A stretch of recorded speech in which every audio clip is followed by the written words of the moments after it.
Hey guys, tonight we slip off a cramped wooden ship and step onto a shoreline that feels like it's been waiting all winter just to bully you personally. The wind pushes at your clothes the moment your boots hit the uneven planks of the dock, and before you even finish inhaling that first lungful of fresh colonial air, which surprise smells like damp earth and mild regret, you're already wondering if you've made a terrible choice. You barely have time to stretch your legs before the reality check hits you. You probably won't survive this, not even a little. But let's not get ahead of ourselves.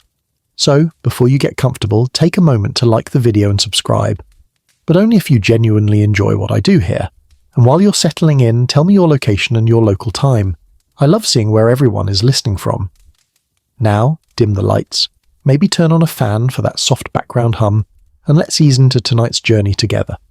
The shift from ship to shore unfolds as you shuffle past other passengers, all equally stunned by the sight of this raw, unsettled land. You'd think after weeks trapped in a vessel barely wider than your imagination, you'd be eager to step onto something that doesn't sway beneath you. Instead, the ground feels unfamiliar, like it might yawn open at any moment just to make your day worse. The docks creak with the weight of people and crates and livestock, and your boots skid slightly on algae-slick wood, which is a fun surprise considering you haven't even had breakfast yet. Beyond the dock stretches a landscape of towering pines, patchy clearings, and a mist that seems a little too dramatic for this early in the morning. Some settlers swear the fog is a sign of blessing, others mutter something about omens, and historians still argue whether we over-romanticize this whole mysterious wilderness vibe. But you don't have time for that debate, because the moment you try inhaling deeply again, you choke on a stray pine needle that the wind flings directly at your face. Welcome home.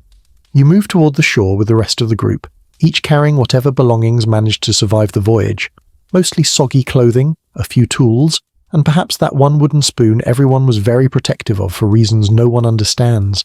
The crunch of sand under your feet is oddly loud, and your senses are overwhelmed by everything at once. The musty smell of the forest, the salty breath of the sea, the low moan of the wind weaving through the trees. It's kind of peaceful, sure, but also the kind of peaceful that says, I will absolutely ruin you later. Here's the mainstream historical fact slipping into view. Early colonial landings, especially in places like Virginia and Massachusetts, often happened in areas with no existing infrastructure, meaning you walked straight from ship to wilderness with zero transition period. 1 minute you're stuck in a floating wooden closet. The next minute you're trying to figure out where to bury the compost pile you don't even have yet. And as you step farther inland, you notice something odd. Little mounds of shells scattered in patches along the tree line. This is one of those quirky tidbits that makes you blink a few times. These shell heaps, called middens, often came from indigenous communities who'd been shaping this environment far longer than your shipmates have been rehearsing their "we totally belong here" speeches. You run your fingers along a sun-bleached fragment, realizing someone ate a meal here long before your arrival and probably had a much better time doing it. While your boots sink into damp earth, your mind wanders to what lies ahead, mostly because walking uphill requires more emotional commitment than you currently possess. The settlement leaders gesture vaguely toward a clearing, as if pointing out a fully furnished apartment instead of a patch of uneven dirt. You squint, trying to imagine where your new life fits into all of this, though right now all you can see are rocks, fallen branches, and a very feisty squirrel giving you a look that says, "Good luck, buddy." The others fan out behind you, voices carried by the breeze. There's chatter about where to place the first communal building, where the ships will unload supplies, and where the latrine should go. An urgent topic considering no one wants to walk a mile for that particular activity. You overhear someone mention how the soil here looks promising, which is cute, because historians still argue whether these early settlers had even the faintest idea what promising soil actually meant. You silently bet that even the squirrel knows more about local agriculture than your group does. As the day unfolds, you trudge through the clearing, feeling every knot in your back from weeks on the ship. You notice the trees seem impossibly tall, their bark rough and cold to the touch. You let your hand rest there a moment longer than necessary, partially for the ambience and partially because you're already tired. A pine cone drops nearby, a little too close to your head, like the forest is hazing you on day one. Joke number 1, you're starting to realize the trees might be sentient and mildly judgmental. Someone nearby attempts to spark a fire, only to discover that the dry wood they collected is soaked through, because surprise, everything in this part of the world is slightly wet at all times. Joke number 2. You briefly consider starting a side hustle where you just explain the basics of dryness to nature. It probably wouldn't be profitable, but it'd be emotionally satisfying. As afternoon sunlight filters through the branches, you feel the weight of what's ahead. There's no town nearby to lean on, no cozy inn to stumble into, no Wi-Fi to complain about. What you have is your group, your tools, and the shaky confidence that you can figure this out before winter shows up and starts asking hard questions. Still, there's a flicker of excitement under all the fatigue and worry. You're here, you've arrived. And even though the land looks like it's about to assign you a side quest you didn't ask for, you sense the start of something big. A story that will stretch far beyond this chilly morning breeze. Joke number 3. You try reassuring yourself by saying, "At least it can't get worse," which is precisely the kind of phrase the universe hears as a personal challenge. You slog farther into the clearing, and before long the excitement of arrival melts into the cold realization that you need a place to sleep tonight. Preferably one that doesn't involve cuddling damp soil or negotiating with raccoons. The settlement leaders point out the general area where shelters should go, but general area is generous phrasing. It's really just an assortment of tree stumps, brambles, and one suspiciously large boulder that looks like it's been watching people for centuries. You eye it warily, half expecting it to roll its eyes at your attempts to build anything. Your boots squish into the soft but aggressively moist ground as you survey potential shelter spots. It takes about 12 seconds to see the problem. Everything is uneven. Everything tilts. Everything feels like it once doubled as a seasonal swamp. And yet, you're supposed to build your new home here, with only a handful of borrowed tools and the lingering ache of seasickness swirling inside you like an unhelpful roommate. Someone nearby announces that they've found the perfect spot, which you quickly discover is a lie. The area they gesture to is on a slight incline, shadowed heavily by pines, and riddled with roots so thick they might as well be medieval traps. Historians still argue whether early settlers really believed they'd find ideal building conditions right away, or whether they just pretended to for morale. Either way, you're not fooled. Your group eventually selects a patch of land between 2 tall trees, close enough to feel sheltered, far enough to avoid accidentally turning your roof into a treehouse during the next storm. You drop your supplies onto the ground with a sigh. The air smells like sap, moss, and the fight you're about to have with gravity. Here's your mainstream historical fact for the section. Early colonial shelters were often slapdash affairs. Simple lean-tos at first, then wooden huts, and eventually more substantial cabins once builders stopped questioning every life choice they'd ever made. And since proper lumber mills were rarely available upon immediate arrival, settlers had to cut down trees, strip them, shape them, and stack them entirely by hand. Today would be a great day to befriend someone who loves woodworking. Unfortunately, the only person who claims proficiency is currently arguing with a tree about axe angles. You begin clearing branches, tossing them into a pile that grows at a suspiciously fast rate. Every time you think you've made progress, another fallen limb reveals itself like it was hiding just to prank you. Joke number 1. At this point, you're convinced the forest is generating new branches out of spite. Next comes digging. Your shovel hits the ground with a thud, and immediately ricochets off something buried beneath the surface, a rock, and then another, and then, somehow, another, even though you were absolutely sure the ground was smooth 2 minutes ago. You mutter under your breath while prying them free, imagining yourself giving a TED talk titled, "Why Dirt is Lying to You." A settler walking past chuckles and mentions an odd tidbit. Some people believed the presence of certain coloured stones indicated good fortune, while others thought they signalled bad spirits. You examine the rock in your hand. It's just a rock. Still, the idea sticks with you, and you place it aside as a maybe lucky, maybe cursed, let's not risk it token. By mid-morning, the sun slips through the branches in streaks of pale gold that should feel inspiring but mostly highlight your growing sweat shine. You cut saplings, drag logs, and measure out the frame of your shelter by pacing back and forth, pretending you understand geometry. The walls will be simple, upright posts with horizontal beams lashed together, filled later with whatever mud, herbs, and desperation you can stuff into the gaps. You brace a beam against a stump and begin shaving it into shape. A shower of wood chips rains down on your boots. Joke number 2. You briefly consider bottling your sweat and selling it as authentic colonial cologne. Spoiler, nobody would buy it. The wind picks up, carrying the sound of someone shouting in triumph.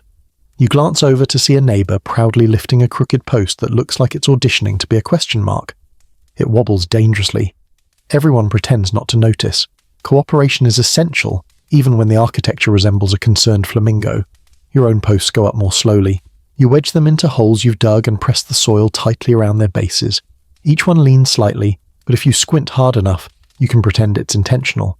Building anything right now feels like assembling furniture with instructions written by raccoons. And yet, the skeleton of your shelter begins to emerge, a tiny, hopeful outline against the tree line. A bit of chatter drifts your way from 2 settlers discussing whether they should aim for English-style construction, or just make it stand upright and don't die. Historians still argue whether those early building techniques were skillfully adapted or laughably improvised. Judging by your progress so far, you vote for the latter. As afternoon slips toward evening, the air cools sharply, a reminder that nights here don't mess around.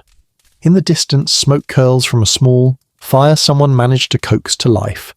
The scent of burning pine needles drifts over, sharp, sweet, and mildly panic-inducing since it reminds you the sun is running out of time. You lash beams together with rope that bites at your palms. You lift a final support beam overhead with help from another settler who grunts like they're lifting a small cow. Together, you wedge it into place. The frame holds. Barely. But it holds. Joke number 3. You step back, admire your handiwork, and whisper, HGTV, please don't look directly at this. As twilight creeps across the clearing, your shelter stands as a shaky but undeniable presence. Your first real claim on this unforgiving land. It's not pretty, it's not comfortable, and it definitely leaks, even though it hasn't rained yet. But it's yours. And for now, that's enough. Your body aches in places you didn't know existed, but there's a small spark of pride warming your chest. You've survived day 1, or at least you haven't fallen face first into the mud yet. The night will be cold, and tomorrow will be worse. But for now, you rest your hand on the rough beam and breathe in the scent of pine. The land still feels wild and untamed, and maybe it's judging you a little. But you're here, you're building. And despite every complaint your muscles are filing, you feel the faintest flicker of belonging. You wake up on your half-finished bed of pine branches and rethink every decision that brought you to this moment. Mostly because your spine feels like it spent the night negotiating with a family of porcupines. The shelter you built yesterday did its best to keep out the cold, which is adorable considering it failed completely. A stiff breeze sneaks through every gap in the walls, swirling around your ankles like it's checking whether you're seasoned enough to handle colonial life. Spoiler, you're not. As you step outside, the morning air feels crisp and sharp, almost metallic. Your breath floats in front of you in soft white puffs. You sniff the air and notice a faint smell that could generously be described as earthy, but realistically it's more like congratulations. Everything is decaying. Before long, another hunger pang reminds you that you haven't eaten anything besides hope and mediocre ship rations for days. Time for breakfast, assuming breakfast exists. You glance around the clearing. A few settlers cluster near a fire, crouching over a pot that smells faintly edible. One person stirs it reluctantly, which tells you everything you need to know about the flavour profile. You wander closer, peeking into the pot to find a suspicious brew of grains, water, and something that might once have been a vegetable before losing the will to live. Joke number 1, you swear the porridge is looking back at you. Historically speaking, here comes your mainstream fact, the earliest colonial diets were painfully limited. Most settlements relied on corn, sometimes borrowed or traded from indigenous communities, rough bread made from whatever grains hadn't spoiled, and when luck struck, small game or fish. Fresh produce, only if you enjoyed disappointment. People ate what they could, not what they wanted, and you're about to understand exactly why. You scoop a portion of the settlement breakfast into a wooden bowl and take a cautious bite. It's warm, mushy, and tastes like someone whispered the idea of flavour into it from a great distance. Your stomach grumbles, offended but accepting. You swallow another spoonful and decide it's foodish. It won't win awards, but it won't kill you, probably. While you eat, a settler passes by talking about hunting prospects. You perk up instantly, Meat, real meat, the kind that doesn't dissolve into beige sadness. They mention deer tracks in the nearby woods and the possibility of wild turkeys further inland. Your mind drifts to the idea of roasted anything, and suddenly you have the motivation of a caffeinated squirrel. But before you can join a hunting party, someone reminds you that your shelter still desperately needs a roof. You stare at the makeshift structure, which seems to sag even more in the daylight. Fair point. You tell your stomach to calm down and promise it something better later, a promise you absolutely cannot keep. After breakfast, you gather supplies for food that won't immediately humiliate you. You head into the forest with a foraging group, careful to follow someone who allegedly knows what they're doing. The woods swallow you quickly, thick with long shadows and the soft drumming of your own doubts. Moss carpets the fallen logs, and clusters of mushrooms catch your eye. They look plump and inviting. But then you remember the quirky tidbit for today. Early colonists often avoided mushrooms because some believed they were devil's bread, and honestly, you're not in the mood to gamble your intestines on fungi witchcraft. Instead, you focus on safer finds, berries, if they're in season, and maybe nuts scattered beneath the trees. As you gather a handful of hickory nuts, someone warns you that cracking them open requires the strength of 3 blacksmiths and the patience of a saint. Joke number 2. You briefly consider hiring a squirrel as your personal nut-opening intern. Eventually, a shout rings out from deeper in the woods. You rush over, nearly tripping on a root that seems intentionally placed there to embarrass you. The hunters have spotted a deer, but it's already bounding away, elegant and completely uninterested in becoming dinner. You watch it disappear into the trees, a reminder that nature here does not care about your hunger schedule. One hunter sighs dramatically and mutters about bad omens. Another insists it's good luck because the deer didn't charge at you. Historians still argue whether early settlers genuinely believed animal encounters represented signs or whether they were just bored enough to interpret everything as cosmic symbolism. Either way, the deer is gone and your stomach is not thrilled. As you regroup, you spot something promising. A cluster of cranberry bushes, their tart red berries shining like tiny edible rubies. You recognize them thanks to the ship surgeon, who once mentioned they help prevent scurvy, a detail you clung to with the desperation of a person terrified of losing their teeth. You pluck a handful, tasting the sharp, vibrant tang. Finally, something unmistakably alive. By midday, your basket holds nuts, berries, and a few wild herbs someone insists will make anything taste better. You have doubts, but beggars can't be choosers. You make your way back to camp, legs aching, clothes catching on every thorn and twig along the path. Lunch is better. Not good, but definitely better.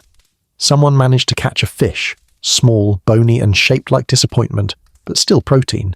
You help roast it over the fire, adding a pinch of herbs that give it a faint aroma of food that isn't terrible. Joke number 3. You consider writing a colonial cookbook called Barely Edible, but it'll do. As you eat the fish, you realize that food in early colonial America wasn't just fuel. It was a constant struggle, a daily puzzle, a gamble with nature. Every meal required work, planning, luck, and sometimes sheer stubbornness. But you also feel the smallest bit of pride. Today you didn't starve. That's something. As the afternoon light warms your face, you sit back, bowl in hand, and breathe in the smoky scent of the campfire. It's not a feast. It's not comforting. But it's survival. And here, survival is the one thing you've got to cling to. One rough, salty bite at a time. You wouldn't think water could betray you. But as you step toward the creek glinting in the morning light, you begin to suspect it's plotting something. Your mouth is dry, your lips cracked, and the promise of cold, fresh water pulls you toward it, like you're starring in an overly dramatic wilderness commercial. But the closer you get, the more you notice little red flags, muddy swirls, strange smells, and the unsettling realization that something large recently stepped through the shallows. The tracks look like they belong to a deer, or a very bold raccoon. Either way, you pause. Your instincts whisper, maybe don't drink that just yet. Thirst wins anyway.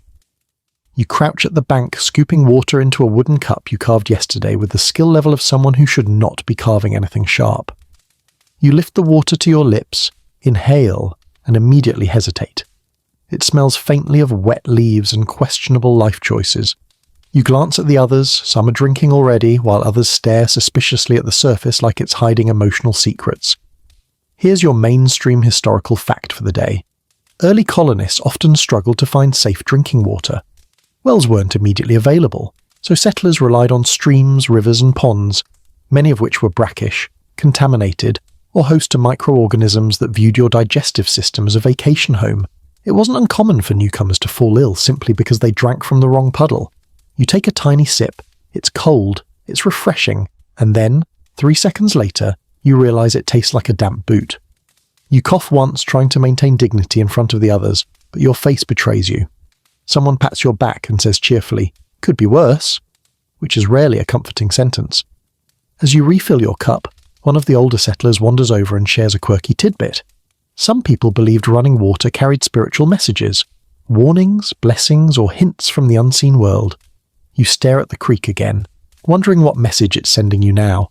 Probably something like, "Boil me first, you fool." And boiling is exactly what you do. Back at camp, you set a pot over the fire and wait for the water to bubble. Patience is not your strong suit, but you cling to the hope that heat will chase away anything plotting gastrointestinal betrayal. Steam rises, bubbles dance, you feel safer already. As the water cools, you catch yourself staring at it like a protective parent. Funny how quickly your standards have shifted. Yesterday you wanted a feast. Today you want hydration that doesn't fight back. The afternoon task is choosing a more reliable water source. You head out with a small group tracking inland toward a pond the hunters spotted earlier. The walk's peaceful at first, gentle sunlight filtering through the leaves, birds chirping as if auditioning for some colonial nature documentary. But halfway, there, the path becomes thick with vines, roots and mud that swallows your boots with a slurping sound that's both personal and rude. Joke number 1, you briefly consider sacrificing one shoe and pretending it never existed. Eventually you arrive at the pond. From a distance it looks serene, still surface, lilies floating lazily, dragonflies gliding like tiny neon helicopters. Up close, however, the truth emerges. The water is murky, the edges are slimy, and something large splashes on the far side. You freeze, scanning the water for any sign of danger. Your brain cycles through possibilities. Fish, turtle, crocodile. Wrong continent, but panic doesn't check geography. Or perhaps a large, offended beaver. One settler whispers that ponds like this sometimes held fish. People didn't recognise, evidence they claimed of creatures this land wasn't ready to explain. Historians still argue whether early colonial monster sightings were genuine misunderstandings or just the result of extreme boredom mixed with contaminated water. But as another splash erupts near a fallen log, you decide you're not taking chances.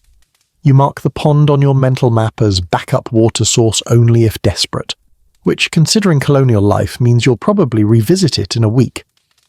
On the way back, you discover something promising. A small spring bubbling clear between stones. It looks clean. You crouch, sniff, and taste cautiously. No muddy tang, no suspicious odour, no internal screaming. It might just be your best chance at drinkable water. You mark it with stones and branches, feeling oddly triumphant. Back at camp, everyone celebrates your discovery as if you've just returned with a treasure chest instead of basic hydration. Spirits lift. Someone jokes about building a shrine to the spring. Someone else suggests naming it after you, which makes you blush more than expected. You refill your cup with the freshly boiled stream water and take a long drink. Still earthy, still a little gritty, but undeniably better than before. The fire crackles. The sun warms the clearing. For a moment, life feels almost manageable. But then the wind shifts. Dark clouds gather over the treetops with surprising speed. Thick, heavy, churning. Rain is coming. The kind that doesn't politely tap the roof, but instead arrives like an angry sky tantrum. You scramble to cover the water pot, grab your tools and dash toward your shelter, which is still roofless and deeply unprepared. The first raindrops hit like warning taps. Then the sky opens. Water pours into your unfinished home, soaking your bedding, turning your carefully swept floor into a mud pit. You try holding a plank above your head as an impromptu umbrella, but it does nothing except make you look like a bewildered wooden turtle. Joke number 2, you briefly consider just lying face first in the mud and accepting your destiny as a swamp creature. Despite the chaos, you notice how, of course, the only thing in your shelter that stays dry is the one random corner you never use. Meanwhile, the fire sputters, hisses, and dies, leaving behind a plume of regret-scented smoke. Rainwater drips down your collar, your hair clings to your face, your boots squish with every step, but you keep working, dragging logs, propping makeshift boards, patching holes with anything you can grab. It's messy, exhausting, and wildly inefficient, but slowly the leaks lessen. The storm roars. You grit your teeth and roar back internally. At last the rain softens. Birds chirp cautiously as though testing the sound system. The clouds begin to break. You slump against the wall of your shelter, drenched, shivering, but weirdly satisfied. You learned something today. Water here is unpredictable, temperamental, and occasionally mean, but not unbeatable. Joke number 3. You promise yourself that one day you'll live somewhere with indoor plumbing, even if you have to invent it yourself. You take another sip from your wooden cup. Clean water, warm from boiling, tasting faintly of smoke and triumph. You breathe deeply. The land is still wild, still challenging, but for now you've won one small battle. Tomorrow you'll fight again. But tonight you drink without fear. You wake the next morning to the endlessly charming sound of something dripping directly onto your forehead. At first you think it's rain again, but when you open your eyes you see sunlight slanting through the cracks in the roof. So no, this is just your shelter politely reminding you that it's still wildly unfinished. You swipe your face, groan, and sit up. Your entire bed of pine branches smells like wet socks. You tell yourself it builds character. It doesn't. Your stomach growls next, a long, low rumble that sounds like an angry bear living inside you. Food again, or rather the lack of food again. Yesterday's handful of nuts and smoked disappointment fish didn't exactly qualify as a satisfying meal. Today you swear you're going to do better. You're going to grow real food. Crops, vegetables, something to make your stomach stop sending emotional hate mail. But the moment you step out of your shelter and look toward the patch of land designated for farming, that ambitious optimism collapses like your roof during the storm. The soil looks wrong, patchy, rocky, lumpy. It's the kind of ground that seems personally offended by shovels. You walk over and poke your toe into it. It barely gives. You kneel, scooping a handful, gritty, sandy, stubborn. You let the dirt fall through your fingers and sigh dramatically enough for the nearby squirrel to give you side-eye. Here's your mainstream historical fact. Early colonial agriculture was a nightmare. The English expected fertile European-style farmland. Instead, they landed on soils that were either too sandy, too acidic, or too nutrient-poor to grow much of anything without serious learning curves. Indigenous peoples had already developed effective methods, like growing corn, beans, and squash together. But newcomers often ignored that wisdom at first. Instead, they dug hopeful little holes and prayed. You grab a shovel, time to pray. The first dig is optimistic. You plunge the blade into the ground, crunch, and it immediately rebounds off what feels like the upper back of a granite giant. You reposition. Try again. Crunch. The rock wins. You mutter something, PG-13 but emotionally intense. A fellow settler wanders over and offers today's quirky tidbit. Some early colonists believed you could sweeten sour soil by burying fish heads, bones, or even discarded clothing in it, hoping the earth would warm to you. You stare at your shovel, then at the earth, then at your own shoes. You're not burying your shoes just to make the soil happy. Instead, you start removing rocks, one handful at a time. Within minutes, you realize there are far more rocks than soil. Some are small and sharp, some are large and aggressively shaped. One looks suspiciously like a potato, and you experience a brief spark of hope before realizing it absolutely is not. Joke number 1. You consider painting a smiley face on a particularly lumpy rock and calling it your emotional support vegetable. Eventually you clear a small patch and begin loosening the dirt. Sweat drips down your neck. The sun climbs high, turning the air warm enough that you start questioning why you ever left the ship in the first place. You drag a hoe across the ground, its wooden handle rough against your palms, and scrape shallow furrows.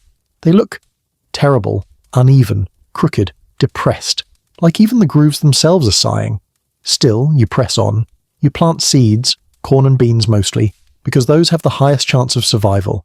As you press them into the soil, you can't help imagining each one whispering, "Why would you do this to me?"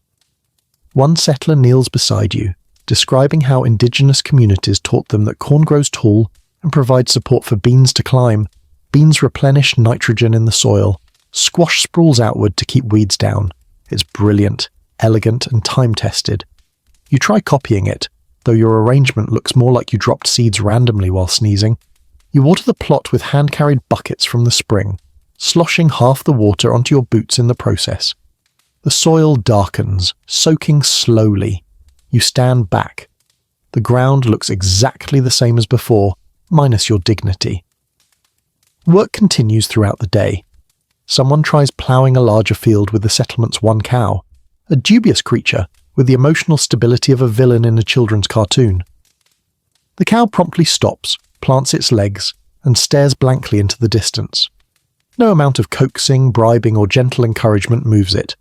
Historians still argue whether early colonial livestock were naturally stubborn, or if they simply mirrored the energy of the settlers trying to boss them around. Either way, the cow is not participating in agriculture today. By afternoon, dark clouds gather again. You brace for more rain, but the storm passes to the west, leaving your soil damp but workable. You kneel to adjust a mound of dirt around the seeds. Your knees sink deeper than expected, and suddenly your foot disappears into a hidden patch of mud. You yank it free with a loud suction sound that echoes your internal scream. Joke number 2. You briefly contemplate planting yourself in the mud and seeing if you can be harvested as something more useful. A breeze rustles the treetops. You look around and realize the others are struggling too. Someone is trying to chop a tree root that refuses to admit defeat. Another person is carefully placing eelgrass, yes, eelgrass, into their garden bed after hearing a rumor that it keeps away evil influences. You admire their dedication. You also step slightly away from them. Hours pass. You tamp down dirt, redig crooked furrows, water again, remove more rocks, refill holes created by your own missteps, and eventually, finally, create something resembling a modest colonial garden. It's small, uneven, patchy, but it exists. You sit back on your heels, breathing heavily. Your clothes cling to you with the combined sense of sweat, soil, and emotional turbulence. You stretch your back, which cracks loudly enough to disturb a bird overhead. Your thoughts drift to home. Familiar meals, bread that wasn't made from desperation, vegetables that didn't perish from existential anxiety. You shake those thoughts away. This is your life now, raw, resistant, and weirdly rewarding. As the sun dips lower, the air cools, and the first insects of evening trill softly in the grass. You run your fingers across the soil, your soil, and feel an unexpected flicker of pride. It's not much yet. It might never become much. But you made this with your own hands, and maybe, just maybe, it will feed you. Joke number 3. You whisper to the seeds, "Please grow. I'm too tired to learn how to hunt rabbits." You head back toward your shelter, a little sore, a little grimy, but carrying the faint hope that, buried beneath this stubborn land, something good might actually take root. You wake to the unmistakable sound of something rummaging loudly and confidently just outside your shelter. At first, you think it's another settler, maybe someone looking for firewood or borrowing tools without asking. But then you hear a snort, a very non-human snort. You freeze halfway through sitting up and peer through a gap in the wall just in time to see the settlement's lone pig trotting proudly past your doorway with what appears to be someone's glove dangling from its mouth like a victory trophy. Ah yes, livestock. The creatures your survival depends on, but who absolutely do not care. You step outside, still groggy, and immediately almost trip over a chicken that scuttles between your legs in a flurry of feathers and entitlement. You apologize to it for reasons you can't explain. The chicken does not forgive you. Livestock, you quickly realize, have attitudes. They know you need them more than they need you. You approach the pig, hoping to retrieve the glove before it eats it whole. The pig stares at you, eyes glittering with mischief. You lunge, it bolts, the chase begins. Here's your mainstream historical fact. Early colonial settlements relied heavily on animals like pigs, goats, chickens, and cows for survival. But these animals were often semi-wild, roaming freely and sometimes disappearing into the woods for days before sauntering back like they'd been on vacation. Keeping them fed, sheltered, and alive required time, patience, and reflexes you don't have yet. You finally catch up to the pig when it gets distracted by a particularly interesting patch of mud. You wrestle the glove away, victory, only to realize it's now soggy, muddy, and deeply traumatized. You wring it out and hang it to dry on a rope outside your shelter. The pig watches, smug. Nearby, the settlement's cow grazes lazily, staring off into the distance like a philosopher contemplating the meaning of grass. The settlers named her Holly because she has exactly two moods, holy presence and unholy chaos. Yesterday, she refused to plough. Today she refuses to move at all. Historians still argue whether colonial cows were truly difficult or whether they were simply reacting appropriately to being asked to do unpaid labour. You gather a bucket to attempt the noble act of milking her. How hard could it be, right? You sit beside her, bucket positioned, hands ready.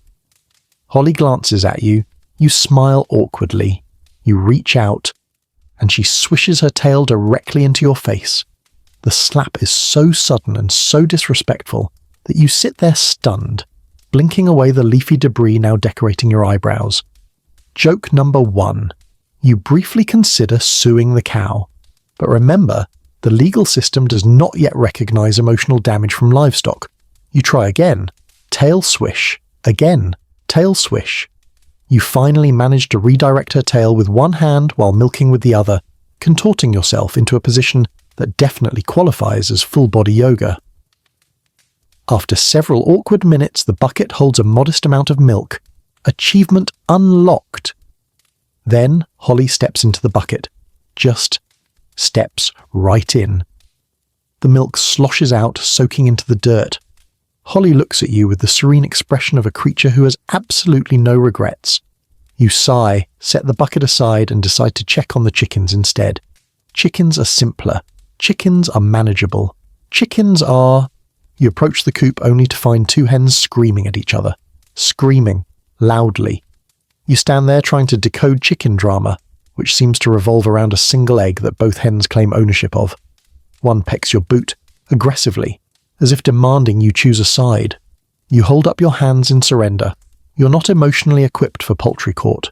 Still, eggs must be collected. You reach into the nest and retrieve 3 warm, speckled eggs. You cradle them gently, feeling a rare moment of success.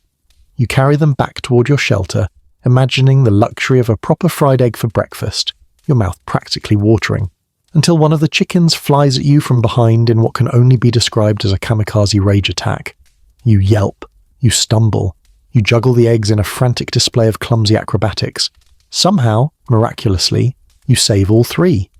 The chicken lands, ruffles its feathers, and struts away like that's what you get. Here's your quirky tidbit. Some colonists believed a chicken laying oddly shaped eggs was a sign of witches nearby. You look at your eggs again. One is a little lopsided. You decide you don't want to think about it too deeply. By mid-morning, the settlement attempts to corral the goats. This is a mistake. Goats do not get corralled. They escape repeatedly in creative and insulting ways. One goat slips under the fence. Another jumps over it. The smallest one simply pushes through a weak spot, looks back at the fence, and bleats mockingly as if evaluating your construction skills. You join the chase, dodging branches and leaping over roots as goats scatter like furry gremlins. One darts left, another races uphill. A third appears above you on a rock silhouetted like a dramatic mountain spirit. Joke number 2. You realize that if goats ever gain political power, humanity is doomed.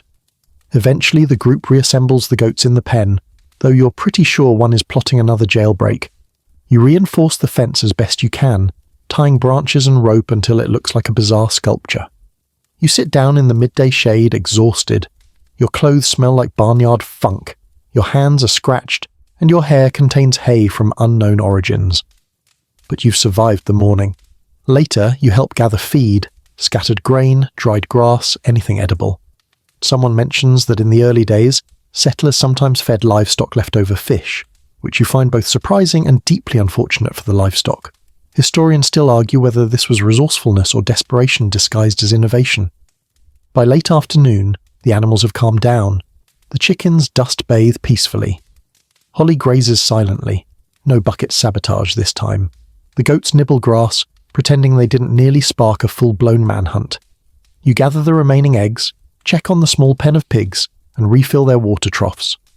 As the sun dips lower, warm light spills across the clearing, turning the chaotic farmyard into something almost serene. Almost. Joke number 3. You whisper to a goat, "Please behave tomorrow," fully knowing this is optimism bordering on delusion. Still, as you lean on the fence watching the animals settle in, you feel something unexpected: gratitude. Frustrating as they are, these animals are life: food, warmth, work, and companionship. They're loud, messy, and mischievous, but they're part of your survival story now. And tomorrow, you'll wake up and do it all again, whether the livestock like it or not. You start the morning convinced, absolutely convinced, that today will be easier. You stretch your sore limbs, step outside your shelter, inhale the cool air, and tell yourself, maybe today won't be chaos. And then, within 10 steps, you remember where you live. Because the moment you glance around the settlement, you're hit with the reality that colonial life doesn't do easy. There are no days off, no lazy mornings, no weekends. Instead, there's a long, unrelenting list of chores that seems to regenerate every time you blink. You stare at the ever-expanding pile of tasks like it's a hydra. Cut off one chore, 2 more appear. Your first duty? Firewood. Because even if it's warm now, you know the nights turn cold the moment the sun disappears. So you grab your axe, which feels heavier every morning, and trudge toward the edge of the forest. The air is crisp, filled with pine sap and damp earth. You find a fallen branch, lift the axe, and swing. A chunk of wood breaks off, then another. Then your stomach growls so loudly it scares away a bird. Here's your mainstream historical fact for this section. In early colonial settlements, firewood collection consumed a massive portion of daily life. One family could burn through a literal ton of wood over a hard winter. Cutting, carrying, and storing it was a relentless task done year-round. The colonies may have been surrounded by forests, but chopping and hauling trees without modern tools was basically a full-body workout with emotional side effects. You wipe sweat from your forehead and drag the logs back toward camp. The pile beside your shelter isn't impressive, more like the beginnings of a medium-sized beaver snack, but it'll do for now. Next chore, water, again. Because your bucket is empty, again. And because when you live in a place without plumbing, you become best friends with buckets whether you want to or not.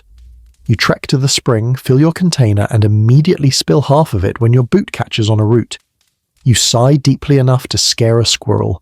By the time you get back, someone calls you over to help repair the communal fence. The goats, of course it's the goats, managed to loosen the supports during last night's quiet hours. You grab a mallet, start hammering stakes into the ground, and try not to think about how this fence is a metaphor for your mental stability. Constantly being reinforced, yet always one goat headbutt away from collapse. While you hammer, a settler nearby mentions today's quirky tidbit. Apparently some colonists believed that carrying an acorn in your pocket brought good luck and protected you from overwork. You check your pockets. No acorn. That explains everything. You pick one up from the dirt and tuck it into your shirt just in case. It pokes you in the ribs uncomfortably. So far, not very lucky. You finish the fence, dust off your hands, and look around for a moment of peace. That's when someone waves you, over to help turn the soil near a row of sprouting plants. Right, the garden. You kneel, shovel in hand, and start working.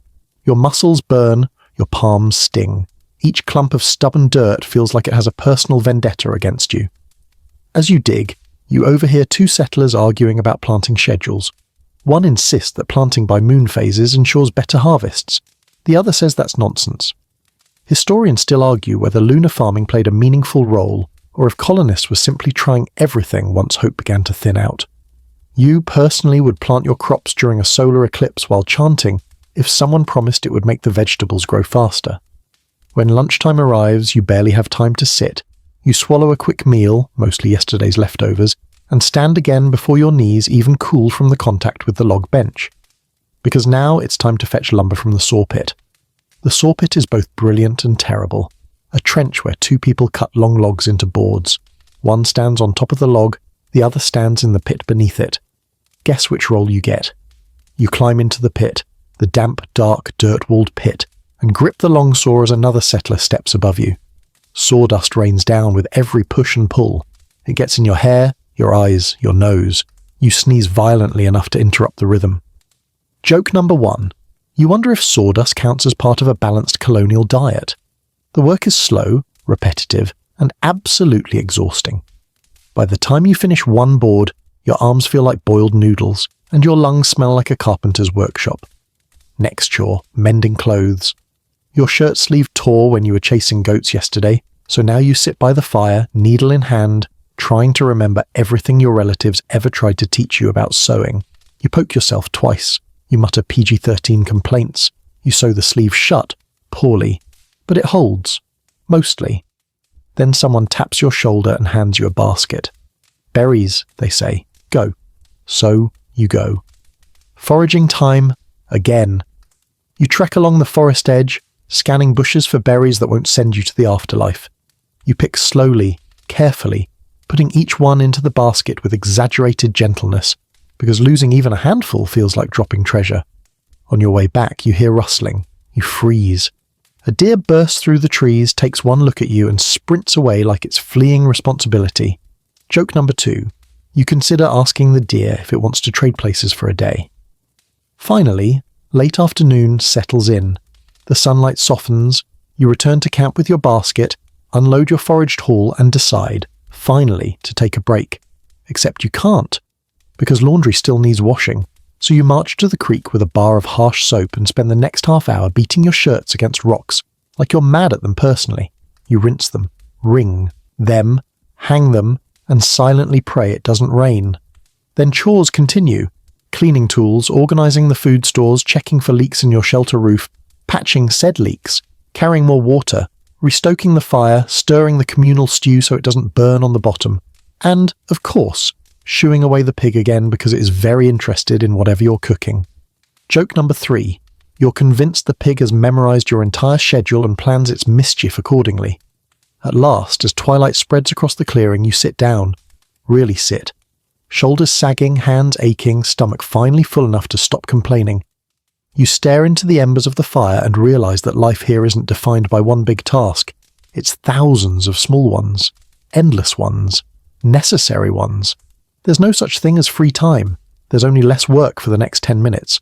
But in those 10 minutes, sitting under the deepening sky, listening to the crackle of the fire and the distant hoot of an owl, you feel almost peaceful. Almost. Because dawn will come again. And with it, a fresh hydra of chores waiting to grow back. Night settles in with a gentle hum, crickets clicking in the grass, the occasional soft hoot from an owl perched somewhere high, and the low sighs of tired settlers drifting from half-finished shelters. You stretch your saw back and step toward the forest edge, hoping to gather a few last sticks for kindling before the fire dies. It's peaceful enough that you almost forget where you are. Almost. Because just as you crouch to grab a log, you hear it. A sound. Not a normal sound. Not wind. Not branches shifting. Not another colonist tripping over their own boots, which happens more often than anyone admits. No, this sound is different. A deep muffled rustle, a slow, careful movement, the kind that raises every tiny hair on your arms. You freeze, then you turn your head, slowly, carefully, toward the dark beyond the tree line. Nothing moves, nothing glows, but something is there, watching, listening, waiting. And suddenly you remember that the woods at night are a whole different world. You stand completely still, heart thudding against your ribs like it's trying to file an escape request.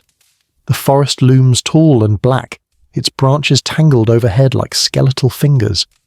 The air feels cooler here, heavier, as if the trees are leaning in to hear you breathe. This is when the settlers' stories start creeping into your mind, stories they whispered around the fire your first night, about the noises, the shadows, the way the forest sometimes calls. Here's your mainstream historical fact. Early colonists often feared the dense American woods. In England, forests had long ago been tamed, trimmed back, structured. But here, the wilderness stretched for miles, unbroken and unfamiliar. At night it felt infinite, unmapped, and to many colonists, dangerously alive.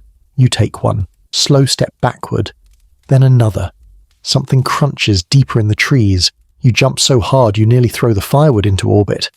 A settler nearby glances over. "Deer," they whisper casually. You nod, pretending to believe them. But you don't believe them. Because that sound wasn't soft or graceful or polite.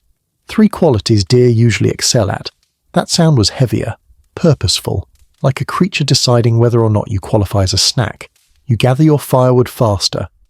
While you work, another settler wanders over, sharing a quirky tidbit because apparently your terrified expression inspires conversation. Some colonists believed that certain nighttime forest sounds were spirits or guardians of the land, beings not necessarily hostile but not exactly welcoming either. According to them, if you heard 3 knocks or 3 howls in a row, you were supposed to stay indoors for the night. You swallow. You have not been counting knocks or howls. You decide you don't want to. Still clutching your armful of wood, you retreat toward camp. The moment you cross into the clearing, the darkness feels less predatory. The fire glows brighter. Human voices drift across the open space, grounding you again in the world of the living. You drop the wood beside the flames, dust your hands off, and try to laugh at yourself. Joke number 1. You tell the firewood pile, "At least the squirrels aren't unionizing against me." No one hears you, which is probably for the best. But the night isn't done reminding you who's in charge. As you sit down to warm your hands, a distant howl cuts through the quiet. Long, low, and far too close for comfort. Everyone stops talking. The hair on your neck prickles. The sound echoes across the valley, stretching out just a little too long. Wolves. Definitely wolves. You glance around nervously, gripping your cup of watered-down stew like it's a protective charm. Some settlers murmur about moving livestock closer to the shelters. Others reassure each other that wolves rarely attack humans. Historians still argue whether colonial fears of wolves were exaggerated or justified.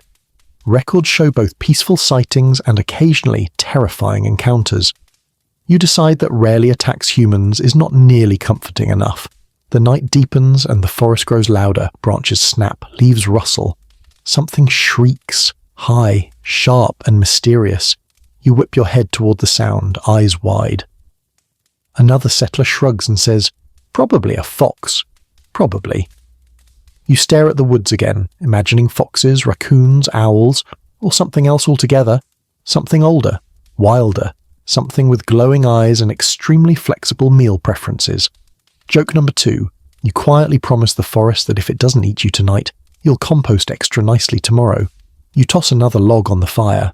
Sparks swirl upward, drifting into the dark like tiny orange fireflies. The group huddles closer, the glowing circle of safety shrinking and expanding with the flames. The shadows dance at your feet. Eventually your eyelids grow heavy. The day's exhaustion settles into your bones, soft but insistent. Someone hands you a torch to walk back to your shelter. The flame flickers against the wind, casting shaky patterns along the trees. You take slow steps. Your ears stay alert. Every twig snap behind you sends your imagination spiraling. You mutter encouragement to yourself like a motivational coach in a horror movie. Then, a sudden flutter overhead. You duck, dropping the torch, convinced it's a winged nightmare. But no, it's a harmless owl swooping silently across the clearing. You watch it vanish into the dark. Joke number 3. You whisper to the owl, "Please don't report back to whatever lives in there." At last, you slip into your shelter and pull the hide flap shut behind you. The walls creak. The wind whistles through the gaps. The forest murmurs outside, an endless choir of unseen creatures. But you're inside. You're safe, or safe-ish. You lie down, staring at the slanted roof, listening as the woodland sounds fade into background noise. Another howl echoes, distant, calm, almost familiar. You exhale slowly. Tomorrow you'll tame this land a little more, but tonight you let the strange, haunting lullaby of the woods carry you towards sleep. Morning creeps in with a soft golden glow, slipping through the crooked gaps in your shelter walls like it's trying not to wake you too abruptly. You stretch, groaning as every joint reminds you that colonial mattresses are more creative pine arrangement than actual bedding. But as soon as you step outside, blinking in the light, you're greeted not by the tranquility of dawn, but by people, so many people, and they're already arguing. Ah yes, your neighbours, a lively collection of hard-working, sleep-deprived individuals with quirks sharp enough to trim hedges. You rub your eyes and take a steady breath, preparing yourself for another day in a settlement where the biggest threat isn't the wolves or the weather, it's the personalities. The first voice you hear belongs to Thomas, the settlement's self-appointed morning announcer. He's loudly informing everyone that someone borrowed his hat again and he will not tolerate rampant hat theft in a civilized community. Based on the current build quality of the shelters, the word civilized is doing a lot of heavy lifting. You shuffle toward the fire pit, hoping to grab a warm drink, but before you reach it, Martha intercepts you with a basket of herbs. "Smell these," she says. "Do they seem cursed to you?" You blink. You still haven't had breakfast. This is too much energy for sunrise. You lean in and sniff. The herbs smell like dirt and leaves, unsurprisingly. You tell her they smell normal? Maybe. She nods solemnly, as if you've confirmed something deeply important. Here's your mainstream. Historical fact. Early colonial settlements were small, cramped, and heavily interdependent. With no privacy, limited personal space, and constant stress, interpersonal tensions flared often. Neighbours argued over property lines, chores, livestock, noise, and who snored loudest. In extreme cases, conflicts even reached court. Colonial courts that handled everything from contract disputes to, "My neighbour's cow keeps looking at me weird." You sip your slightly smoky drink by the fire and watch as two other settlers bicker over the communal cooking pot. One claims the other used too much firewood yesterday. The other claims the first burns everything anyway, so who cares? You back away slowly, not wanting to be drafted into this culinary Cold War. But drama has a gravitational pull. Before you can escape, Samuel waves you over. Samuel is a decent man, but he speaks in monologues. You brace yourself. He launches into a story about how someone, he won't say who, but you're pretty sure you can guess, has been leaving their tools out overnight, and now the hammer has rust on it, which means the entire moral fabric of the settlement is unravelling. You nod sympathetically. This helps nothing. Just then you hear a loud shout from the far side of camp. You turn to see Henry chasing after the pig, again, yelling about how it keeps knocking over the trash pit. You watch this scene unfold like dinner theatre. Joke number 1. You mentally rate the pig's performance a solid 9/10 for commitment and character work. While you're observing, Annabelle approaches with her usual soft voice and intense stare. "Do you think we should organise a schedule for firewood?" she asks. "Some people," she glances pointedly at a man chopping wood poorly, "are not doing their share." You nod again. You seem to nod a lot these days. Colonial survival involves a lot of nodding. Then comes Jonathan, waving a notebook in the air. "I've been tracking who uses the water buckets most," he announces proudly. "Oh no." He shows you his notes. Truly, the work of someone one hobby away from unravelling.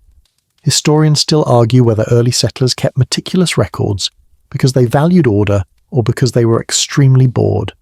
You peek at the page and see your name listed twice, under excessive water withdrawals. You decide not to ask what qualifies as excessive.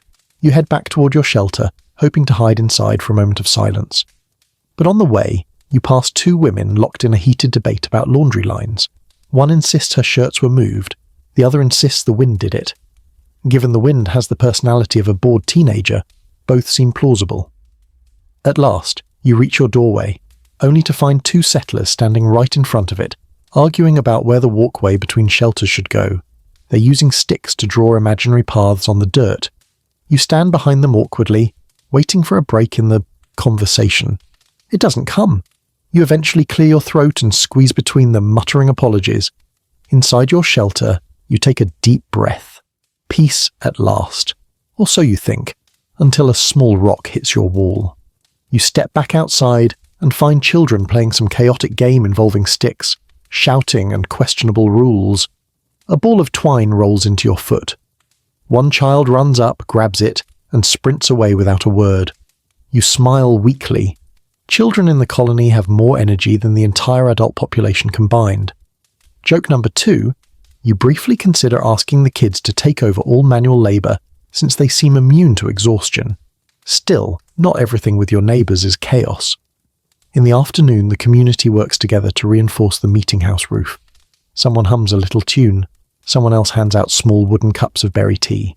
For a brief moment, everything feels calm, not perfect, but knitted together with shared effort. A man named Elias joins you as you tie a rope beam. He tells you about his hometown, then asks about yours. You trade stories. You laugh. You realise that despite their quirks, these people are becoming your world. You've spent more time with them in the last few weeks than with anyone back home in years. Later that day, the settlement gathers for a meal. Long benches, wooden bowls, a pot of stew that somehow tastes better when shared.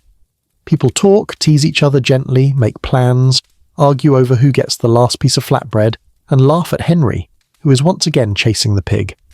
Then, as night approaches, the tone shifts. The voices soften. Someone starts telling old folk tales. Someone else points out the first star of the evening. The crackling fire casts soft light across faces lined by hard work, but lifted by companionship. It's then you notice something important. Despite the arguments, the bickering, the petty complaints, everyone is still here, still trying, still building something together.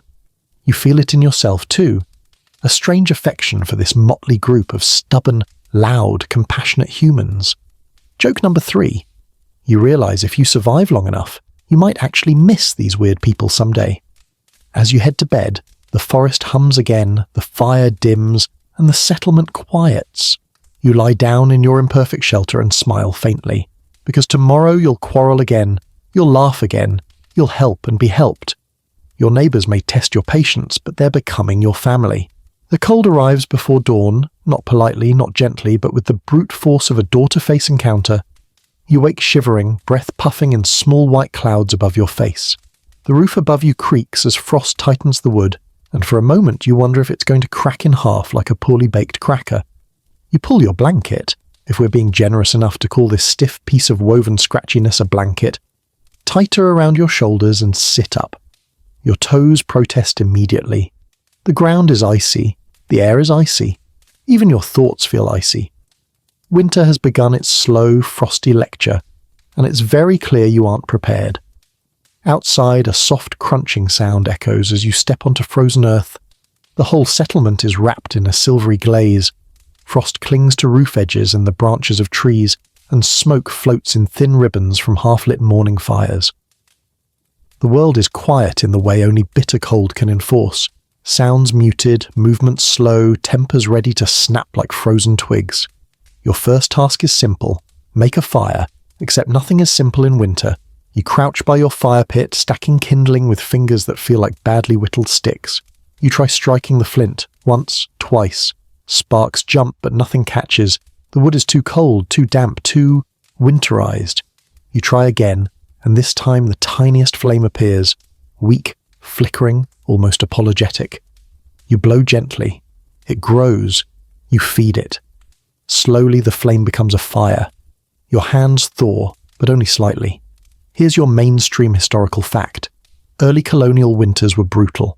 Settlers who came from relatively mild English climates found themselves fighting unforgiving temperatures, icy storms, and months of limited daylight. Houses were drafty, clothing thin, and food scarce. Winter wasn't just a season. It was an exam you studied for by staying alive the year before. You warm your hands by the fire until they stop aching. Behind you, someone sneezes loudly enough to startle the chickens in the coop. You turn to see Margaret stomping toward you, wrapped in 3 layers of whatever she could find. Shawls, scraps, possibly a curtain. "Cold enough for you?" she grumbles. You nod. Words are too cold to form. She complains that the milk froze overnight in the bucket, forming a slushy disgrace that will take forever to warm. She points dramatically at it as if the milk personally insulted her. Then she trudges off to reheat it, muttering about the colonial winter curse. Nearby, Samuel, the sawdust enthusiast from earlier, is attempting to chop wood, but his axe keeps bouncing off the frozen surface like the log is made of iron. He growls with frustration, tries again, and the axe handle slips from his numb fingers. It skids across the ice and nearly takes out Thomas, who responds with a string of complaints and a lecture on proper tool handling. The argument that follows contains more steam than all the pots of stew in camp. You shake your head. Winter brings out the drama in everyone. As the sun rises, the sky stays a pale, icy blue, clear but unfriendly. You head toward your garden patch to check on the crops you planted earlier in the year. You know what you'll find, but you check anyway. Everything is dead, frozen solid. Vegetables that once looked promising now resemble shrunken, frosty fossils. Joke number 1. You whisper to the lifeless cornstalks, "It's okay, I didn't believe in me either." As you mourn your garden, Henry comes trudging by, clutching his coat around him. He informs you that one of the goats has developed an attitude problem due to the cold and is refusing to leave the shed. Apparently goats also hate winter. You sympathize. Then Annabelle joins the conversation, claiming she saw lights in the woods last night. Not torches, not fires. Lights. Floating. Moving oddly. Someone scoffs. Someone else nods solemnly. And here comes today's quirky tidbit. Some early colonists believed that winter nights brought strange wandering spirits, ghostly figures or cold lanterns that drifted between the trees. You glance toward the dark tree line. You decide you absolutely did not need that information. By midday, the cold has settled deep into everything. Your bones, the walls, the water buckets, the tools. Even your breath feels heavier. Someone builds windbreaks from branches, hammering them into place with stiff hands. Others stuff moss and mud into cracks between wooden boards, trying to stop the drafts from slicing through the shelters like invisible knives. Historians still argue whether early settlers underestimated winter or simply thought optimism would keep them warm. Either way, this cold is not impressed by optimism. You spend the afternoon tending the fire, repairing your shelter, checking on the livestock. Holly the cow looks deeply offended by the weather and trying to keep your bucket of water from turning into a solid block of ice. Every moment outside is a negotiation between productivity and frostbite. When evening falls, the temperature drops further. You can see your breath indoors. Your blanket feels even thinner. You stuff dried grass between your bedding and the cold ground, hoping for a miracle. You wrap your coat around yourself and sit by the fire with the others. Dinner is a thick, slightly lumpy stew. Steam rises from your bowl, warming your face. You savor every bite, grateful for anything hot. The fire crackles as Thomas complains that his eyebrows froze earlier. Martha insists her herbs are hibernating. Samuel claims he saw a wolf shadow near the creek. Joke number 2. You tell the group your toes froze off and you'll look for them in the spring. Someone actually checks your feet. The night stretches long. Too long. Time seems to slow in winter, like the cold has tightened its grip on the hours too. You retreat to your shelter, crawl beneath your blanket and curl tightly into yourself. Wind howls outside. The trees creak like old ships. Something thumps in the distance, probably a branch falling. But your imagination offers at least 3 worse possibilities. You close your eyes anyway. You think about warm places, fireplaces, sunny fields, thick wool blankets. Maybe one day. For now, the colony endures. You drift just on the edge of sleep when, drip, right onto your forehead again. You groan. Joke number 3, you whisper to your leaky roof. You win this round. But slowly, wrapped in the cold air and the soft crackle of distant fires, you finally slip into sleep. The winter night settles around the settlement, stern but steady, reminding you that surviving here required more than hard work. It required heart. And in this cold, your heart warms you more than anything else you own. Morning arrives without mercy. The moment you step outside your shelter, you're greeted by a wall of heat so thick and sticky it feels like walking into someone's armpit. You blink up at the sun, already blazing, already smug, and instantly know, today will not be kind. Winter was a long, frosty lecture, but summer is here to serve sticky, sweaty revenge. Your shirt clings to your back before you even take your second step. The air doesn't move, not even a polite breeze. You breathe in, and the humidity tries to crawl into your lungs and set up a long-term rental. Colonial summer greets you with swampy enthusiasm. You trudge toward the fire pit, instantly regretting everything. Who decided fire belonged in summer? Fire should be illegal between June and August, but breakfast requires heat, so you join the others, fanning yourself while sweating into your wooden bowl. Someone waves a hand in front of your face. Martha, looking as wilted as the herb she keeps drying. Hot enough for you? She asks, smiling weakly. You nod. Talking would require energy you do not possess. Here's your mainstream historical fact. Early colonists dreaded summer almost as much as winter. Heat, humidity, insects, spoiled food, and disease outbreaks hit their peak during the hotter months. Houses had poor ventilation, clothing was heavy, and the constant labour meant sweat was basically your perfume from June through September. You shovel a spoonful of warm porridge into your mouth. It's thick, sticky, and somehow hotter than the sun itself. You immediately regret lunch, breakfast, and all your culinary choices. Then you feel it. A tickle on your neck. You slap it. A mosquito, followed by another. And then, because nature hates you, a whole team of them swarms in for a group project. You wave your arms around like you're trying to signal a ship from shore. The other settlers laugh, until the mosquitoes discover them too. Soon the entire camp looks like a choreographed dance of irritated flailing. Joke number 1, you whisper to a mosquito, "Please take my stress instead of my blood." You decide to gather water before the heat worsens. The walk to the spring is brutal. The sun beats down on your shoulders. Sweat drips into your eyes. When you reach the water, you bend to fill your bucket and notice the surface is buzzing with insects. Not swimming, not resting, buzzing, like a convention for tiny winged hooligans. You scoop carefully, wincing as you filter out anything wiggly.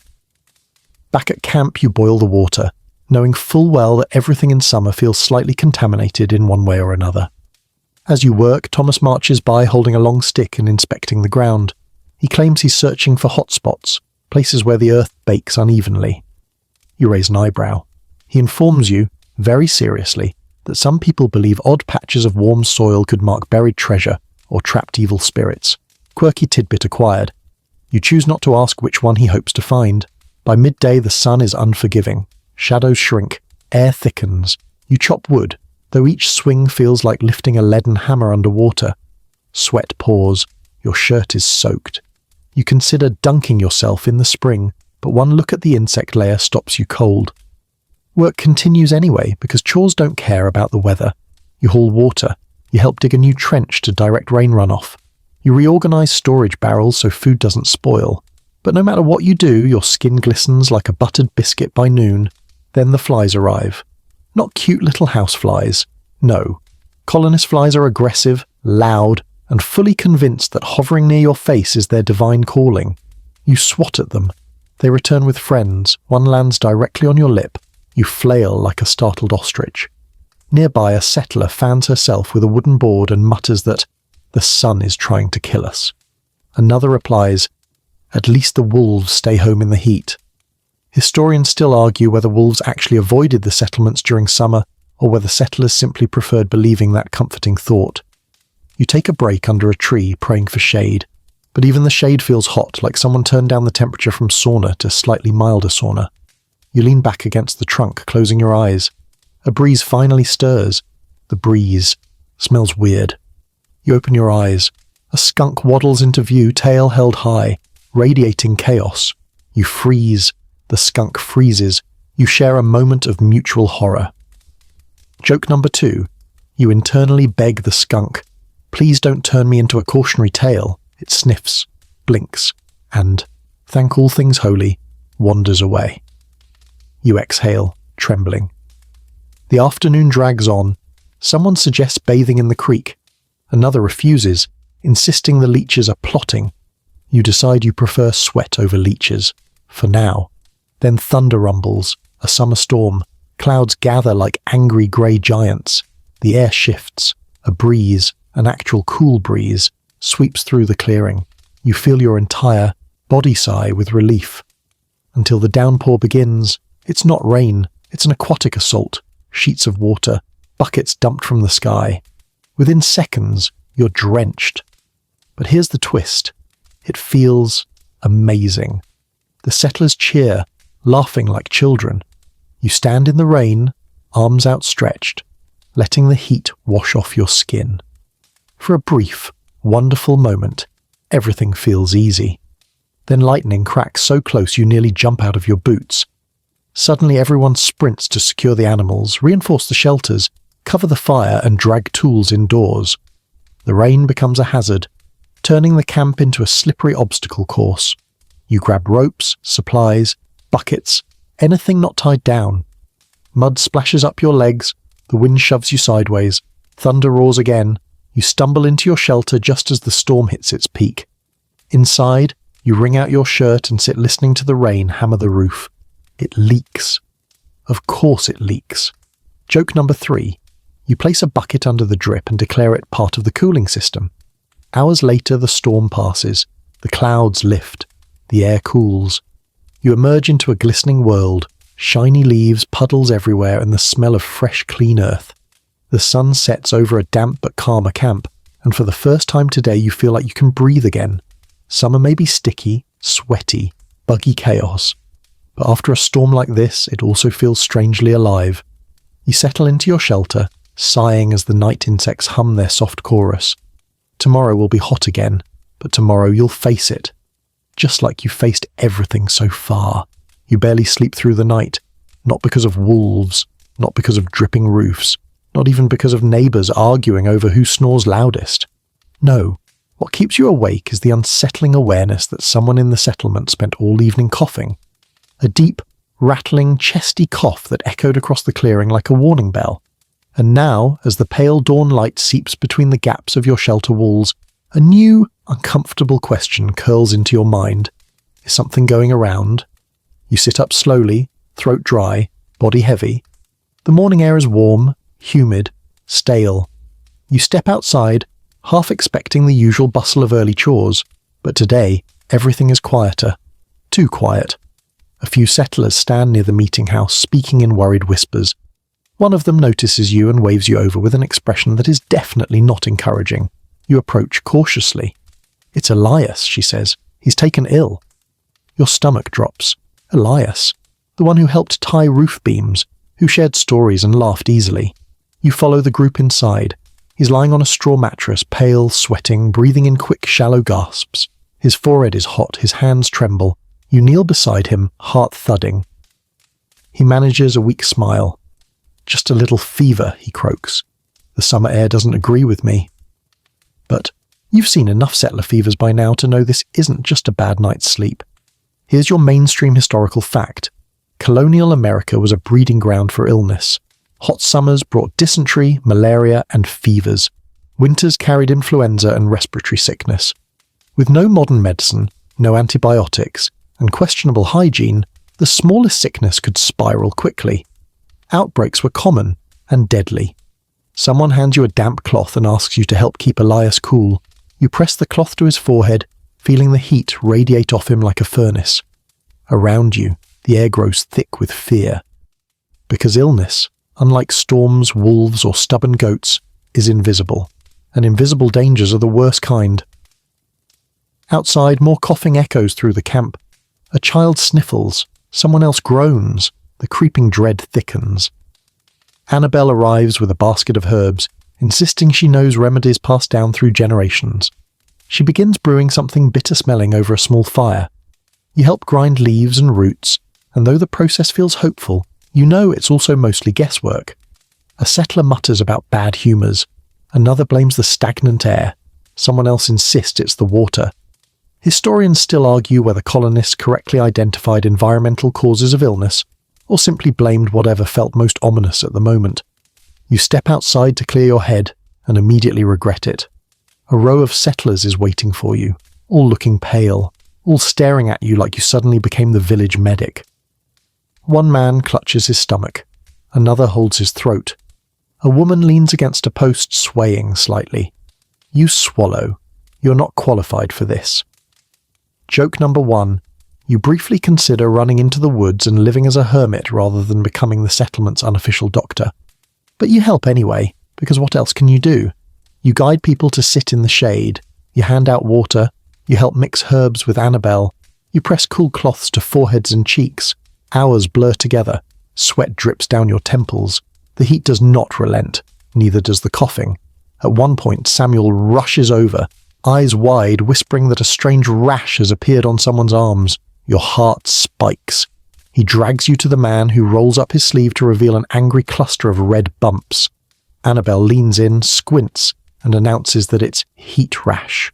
You exhale. She adds that, unless it's not, which makes you inhale again and hold it. Joke number 2. You mentally shout, "Can we please have one problem at a time?" By midday, the illness spreads, not wildly but steadily. A cough here, a fever there, a few stomach aches. It's not catastrophic, but it's enough to rattle everyone, enough to remind you that colonial life is fragile, breakable, and often at the mercy of things too small to see. Someone suggests the sickness came from yesterday's storm, water. Another insists it's the curse of warm nights. A third claims the forest spirits are displeased. You close your eyes and count to 5, resisting the urge to scream politely. You spend much of the afternoon tending to Elias. His fever rises. His breathing grows erratic. You fan him with a woven mat, feeling helpless. His eyes flutter open occasionally, unfocused, glassy. Then, just as panic grips the room, something shifts. His breathing steadies. Just a little. The fever dips. Not much, but enough. He whispers, "Thank you," barely audible. Relief floods through you. Not victory. This is not victory. But hope. A small, fragile spark of it. Outside, the sun lowers. The heat eases. The settlement breathes with you. As dust settles, people gather quietly near the fire. Not for stories, not for laughter, just for company. Everyone seems humbled, softened, a little more aware of how human they all are. You sit with your bowl of stew, appetite dulled by exhaustion. A few settlers ask if the sickness will pass. You admit you don't know. They nod, as if uncertainty is the answer they expected. The fire crackles. Fireflies drift lazily around the clearing. The forest hums its familiar tune. Joke number 3. You lift your bowl and whisper, "Please let tomorrow be boring," fully knowing that colonial life has never agreed to that request even once. You return to your shelter at last, collapse onto your uneven bed, and stare up at the crooked beams. You think about Elias, about fevers, about how quickly life here can turn. You exhale slowly. Tomorrow might be better. Tomorrow might be worse. But tomorrow you'll face it. Because here, survival isn't just work, it's endurance, it's grit, it's fear and hope tangled together, and somehow you're still here.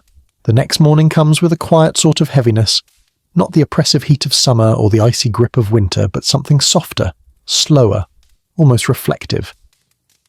As you step out of your shelter, the camp feels different, calmer, fewer arguments, fewer frantic chores.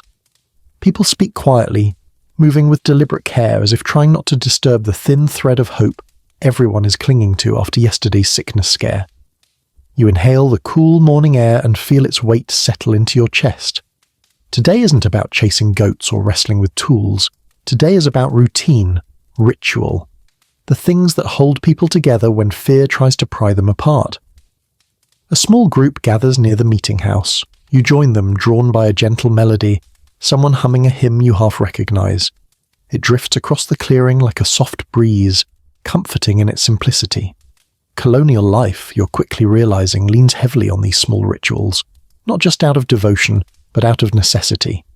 Because in a place where storms, sickness, and uncertainty hover over you constantly, routine becomes a lifeline.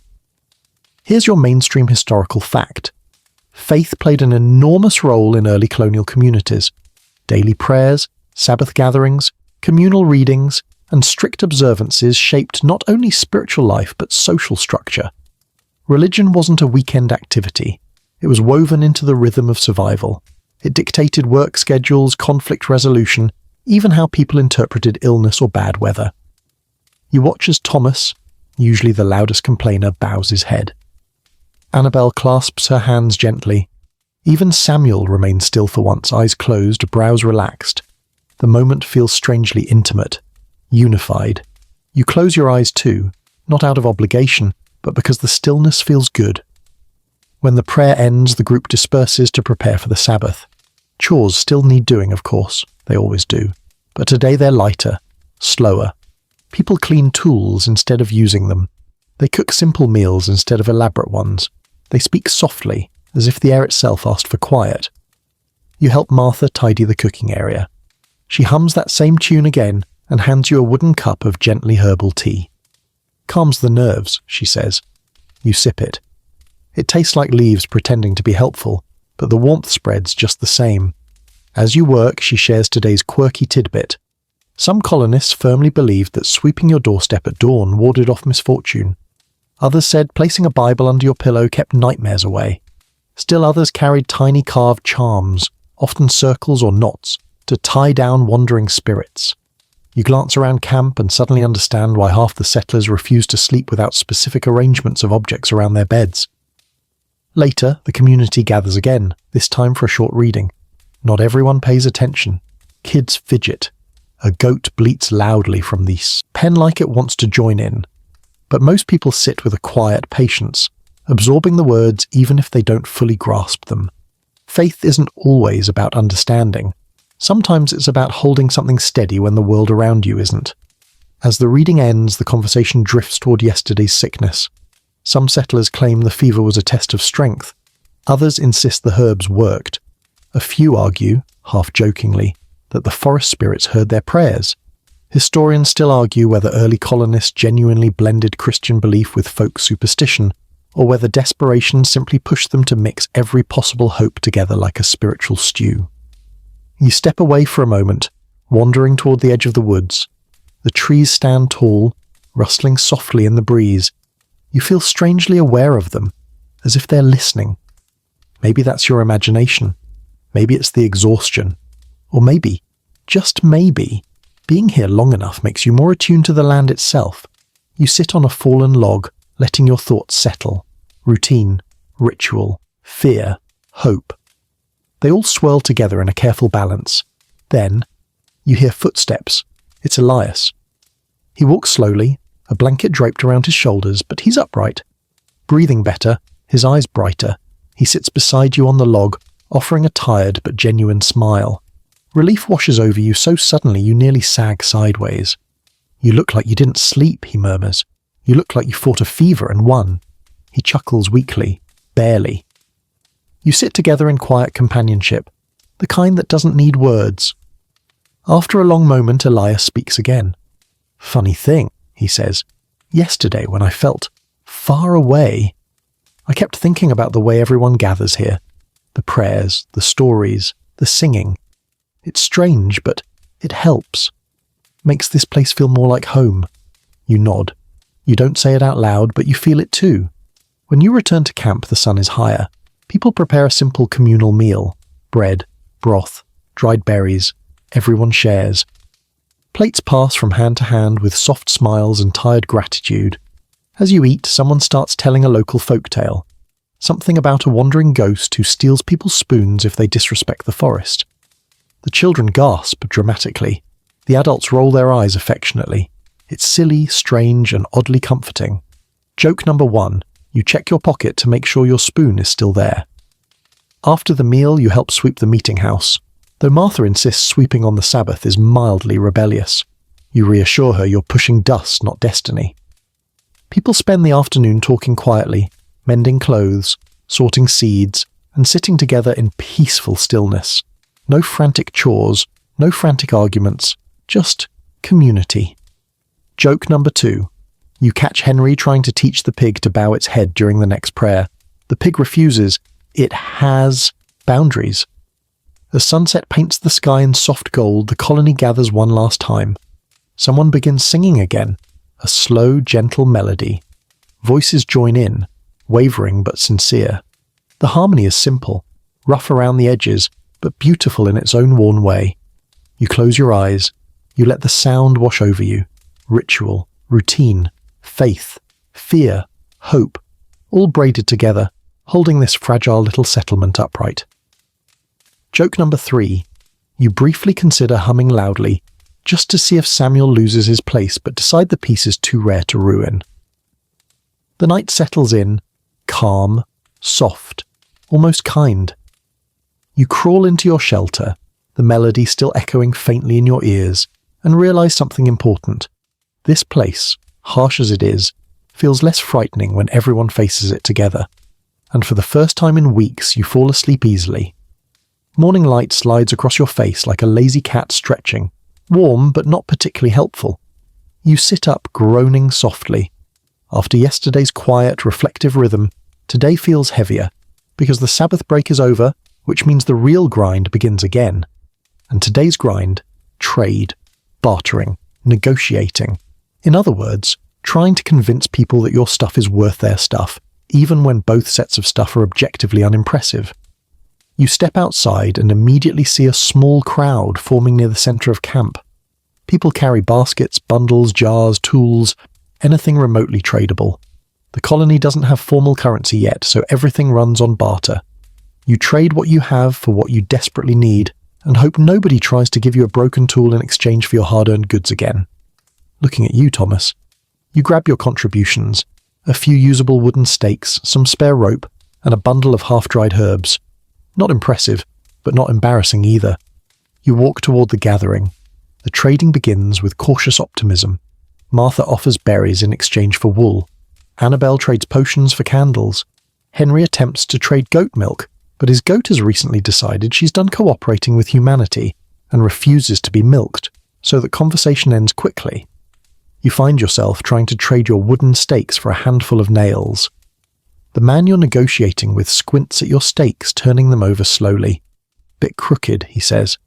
You resist the urge to point out that everything in this colony is crooked, including half the buildings. Instead, you smile and shrug. They'll still hold offense, he grumbles, then finally agrees to exchange 3 nails instead of 5. You accept because you need them. Barter victory achieved? Barely. Here's your mainstream historical fact. Early colonists relied heavily on bartering because coins were scarce, and importing goods from Europe was slow, expensive, and unreliable.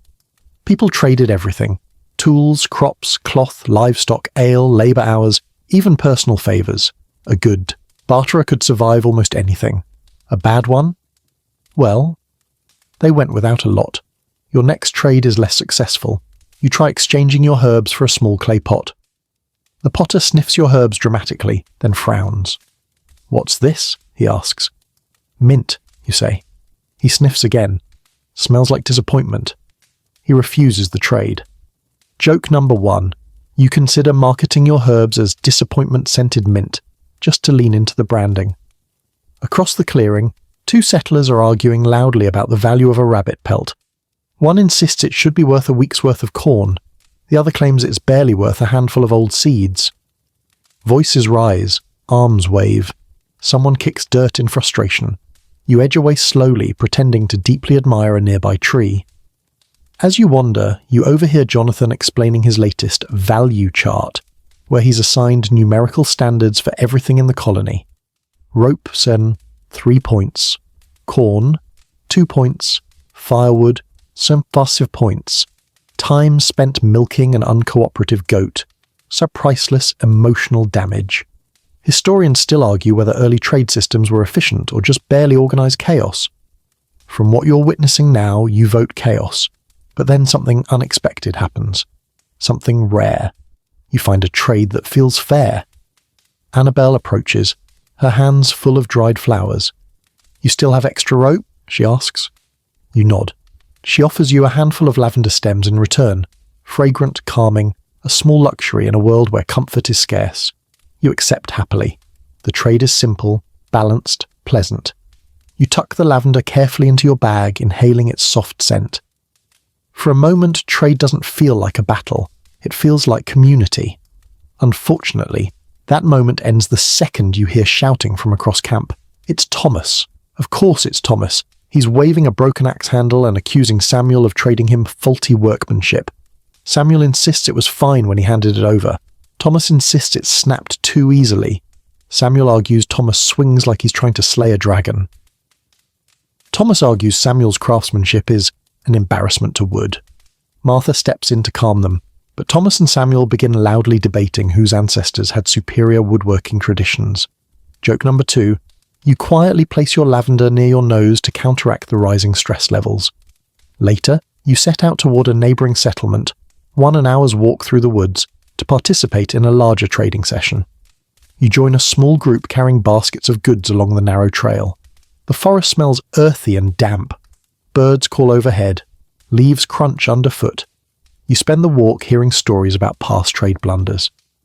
The time someone traded a whole chicken for a loaf of stale bread. The time a woman swapped her best boots for a jar of jam, which turned out to be fermented berries that nearly exploded. The time Henry tried to trade 2 goat horns for a hat and ended up accidentally trading the goat as well. When you arrive at the neighbouring settlement, you're overwhelmed by the noise. People everywhere, tables of goods, smells of baking bread, salted fish, warm resin, leather, and freshly cut wood. Children dart between stalls. Dogs sniff at baskets. A man loudly advertises the finest candles in the colony, which, given the limited competition, may be true.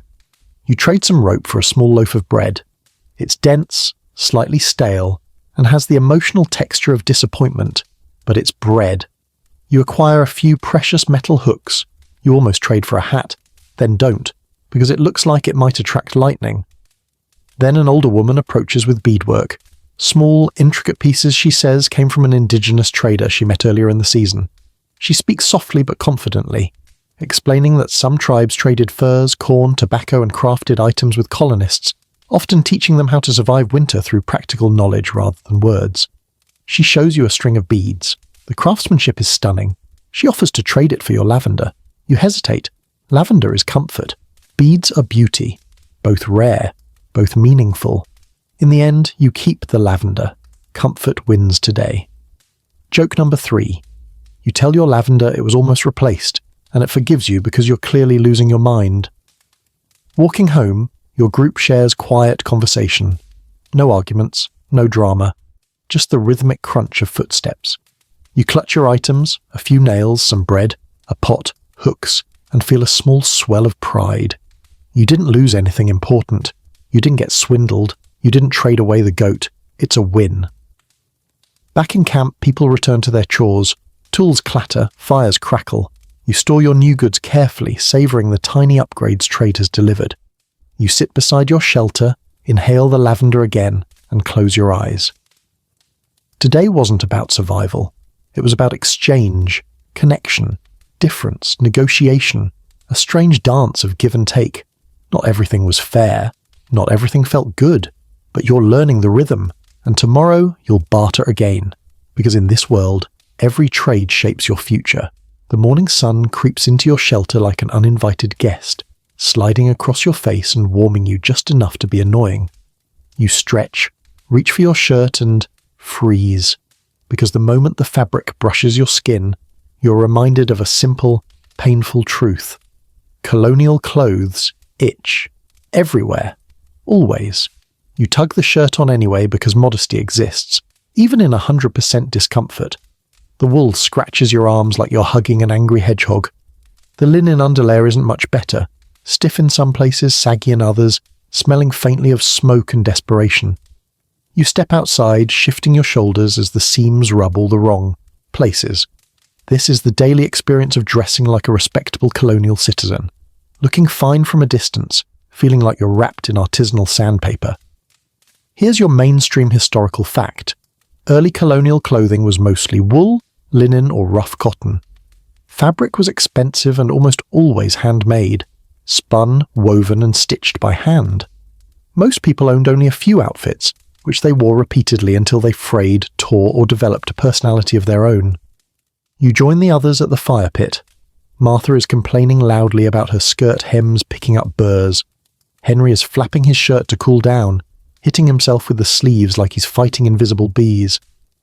Samuel keeps scratching under his collar and insisting that something is living in there, which nobody wants to investigate. You sip your morning drink and try to ignore the sensation of your waistband poking your ribs. Today's task, laundry, which means today's misery, colonial laundry. Your pile of clothes looks rough. Mud stains, sweat stains, random smears you can't identify. You gather them and head toward the creek with a few other settlers. The sun filters through the trees as you walk, but your shirt keeps rubbing your neck like it's personally offended to be worn. At the creek, you kneel on the damp bank and begin scrubbing fabric against a flat stone. The cold water shocks your fingers. The soap, harsh and vaguely scented like melted candles, stings every tiny cut you earned from chores. You scrub, rinse, beat the fabric against the stone. Repeat. It's exhausting and strangely personal. Colonial clothes demand more maintenance than the settlers themselves. Annabelle joins you, kneeling with a bundle of shirts. "Did you hear," she whispers, "that wearing red cloth keeps bad spirits away?" You glance at your faded brownish beige shirt. No red whatsoever. Fantastic. A quirky tidbit you didn't want. Nearby, a woman wrestles with a stiff wool skirt that refuses to dry evenly. She scowls at it like it betrayed her, which, let's be honest, It probably did. As you hang your laundry on branches to dry, someone lets out a shout. You turn around to see Jonathan holding up a pair of socks triumphantly. "No holes!" he exclaims. Everyone cheers. Colonial Laundry has very low standards. Heading back to camp, your half-dry shirt clings unpleasantly. The fabric scratches your chest. Your waistband digs into your hips. Your underlayer is cold in some patches and warm in others, deeply uncomfortable on both counts. Joke number 1. You mutter to yourself that if itching were a sport, you'd be a champion. Later, you sit down beside your shelter to mend a tear in your sleeve. Stitching rough cloth with rougher thread is a special kind of torment. The needle pricks your finger. The thread tangles. You squint, trying to force the fabric to behave. It doesn't. You finally tie off the seam. It looks terrible, but functional. Sort of. You stand, stretch, and immediately regret it. The repaired seam scratches even worse. As you adjust your shirt, Thomas walks by wearing a coat so thick it looks like he's wrapped in a woolen bear. Sweat drips down his face. "Why wear that in this heat?" you ask. He grunts. "One tear in my shirt, and the mosquitoes treat me like a buffet." He gestures to his coat. Armour. He's not wrong. In the afternoon, you help a group felting wool into new hats. Felting involves soaking wool, beating wool, kneading wool, basically everything except having a polite conversation with wool. Your hands ache, your sleeves scratch, your hat looks lumpy. "Looks good," Martha says. It does not. But you thank her anyway. Then comes the worst part of colonial fashion, trying on shoes. Your boots, stiff from drying near the fire, now feel like wooden boxes with emotional issues. You force your feet inside and lace them up. The leather rubs your heels. The edges dig into your ankles. Joke number 2. You quietly apologize to your feet for the mistreatment, promising them a better life someday. As evening approaches, the settlement gathers for a meal. Everyone looks equally uncomfortable in their clothes. At least you're all suffering together. But during dinner, something shifts. Just a little. The firelight flickers across the worn fabrics, reflecting warm tones in the wool, soft shadows on linen. For a moment, the clothes look less scratchy, more homemade, functional, a shared uniform of endurance. Elias sits beside you, adjusting his coat. "Funny," he says. "Back home I hated chores, hated mending, hated the feel of rough cloth. But here it's just part of the day." You nod. He's right. Clothes are work, yes, but they're also protection, craft, community. After dinner, a few settlers sit by the fire sewing together. Someone patches a torn sleeve. Someone else spins thread. Someone hums softly. It's peaceful, still itchy, but peaceful. Joke number 3. You scratch your arm loudly and whisper, "I swear the clothes are alive," earning a few nods of agreement. You crawl into your shelter, strip off your shirt and breathe a sigh of freedom as the night air cools your skin. Tomorrow you'll put the clothes back on. They'll itch. They'll scratch. They'll make you question your life choices, but they'll also remind you you're surviving, one uncomfortable stitch at a time. You wake up feeling cautiously optimistic, never a good sign in colonial America. The sunrise is calm, the wind gentle, the chores predictable. You stretch, reach for your clothes, scratchy as always, and think, maybe today will actually be peaceful. And that is exactly when you hear shouting. Not frantic shouting, not Wolf in the Goats shouting. No, this is the unmistakable sound of 2 grown adults arguing about something incredibly petty. You sigh, rub your temples, and step outside. In the centre of camp stand Thomas and Samuel, of course it's Thomas and Samuel, locked in a heated debate over the placement of a water bucket. Apparently Samuel moved it 3 inches too far left, disrupting the morning routine Thomas insists he invented. Their voices bounce off the half-finished cabins, rippling across the clearing like early morning thunder. You consider walking the other way, but it's too early to pretend you didn't hear anything. You approach cautiously, hands raised, trying to radiate peaceful energy. It doesn't work. Thomas whirls toward you dramatically. "Tell him," Thomas demands, "that the bucket belongs here." Samuel crosses his arms. "And tell Thomas," he says, "that the bucket has lived here for weeks and he's imagining the rest." You blink at the 2 spots on the ground. They look exactly the same. Exactly. The same. Here's your mainstream historical fact. Early colonial settlements had strict social expectations and structured community rules, sometimes reasonable, sometimes absolutely bonkers. Colonists could be fined, shunned, or publicly punished for breaking even minor regulations like skipping church, misplacing tools, or speaking rudely. With small communities and zero privacy, interpersonal friction was constant, which brings you to today's fun topic: rules, punishments, and petty conflicts. While the bucket argument continues, Annabelle rushes over waving her arms. "Someone's broken the communal ladle," she cries. "Again!" everyone gasps. The ladle, the one tool nobody dares disrespect, has snapped at the handle. Martha immediately declares it an omen. Jonathan blames structural weaknesses. Thomas, who has now forgotten the bucket entirely, accuses Samuel of mishandling it. Samuel accuses Thomas of having the emotional stability of a raccoon. Joke number 1, you quietly decide that raccoons might actually be more stable. By mid-morning, the tension spreads like wildfire. 2 children argue loudly about whose stick is more sword-like. A couple debates whether their house wall leans too far to one side. Someone else claims the goats are deliberately ignoring him, which, you must admit, is entirely possible. Then a shout rings out, "The meeting house door is broken!" Everyone rushes toward the building. The door hangs crookedly, its hinge loose. Some settlers look horrified, others shrug. Henry insists this is the work of ghost winds. Annabelle says it's probably the result of someone slamming it during an argument, which is when Jonathan steps forward. "We need clearer rules," he announces. Oh no, Jonathan having ideas is dangerous. Rules for tools, rules for chores, rules for bucket placement, rules for walking paths. He pulls out his notebook, already filled with charts, graphs, and what appears to be a sketch of an angry goat. We need order. Historians still argue whether colonial rulemaking tendencies were practical, or simply a sign that isolation made people obsess over tiny details. You're starting to lean toward the latter. By midday, a formal meeting is called. Everyone gathers, sitting on stumps, logs, overturned buckets, while Jonathan proudly reads aloud his proposed regulations for the preservation of community harmony. The list is long, very long. You listen as he drones on. No tool may be left unattended for more than 10 minutes.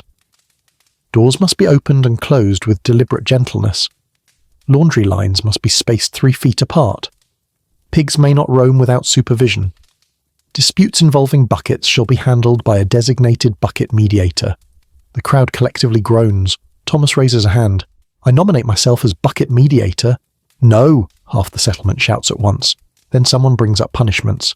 This gets everyone very still, very fast. Here's where the colonial mentality shows its teeth. Back in England, people were fined, stocks bound, or publicly shamed for rule breaking. And some settlers want to bring that energy here. Martha suggests light scolding. Annabelle suggests community service. Samuel suggests making the offender listen to Thomas complain for an hour, a punishment universally deemed too cruel.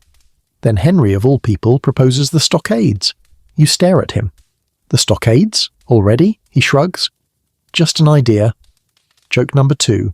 You quietly whisper, "Let's not colonialize ourselves too enthusiastically." The debate grows louder, more heated, people standing, gesturing, interrupting. You watch it all unfold with dawning clarity. It's not just the wilderness that's dangerous, it's people. Tired, stressed, overworked people. Finally, in a rare moment of leadership, Elias stands and clears his throat. "We don't need punishments," he says simply. "We need to remember we're all learning, all struggling. This place is hard enough without turning on each other." Silence settles, heads lower, shoulders soften. The tension dissolves, not completely but enough. Jonathan reluctantly closes his notebook.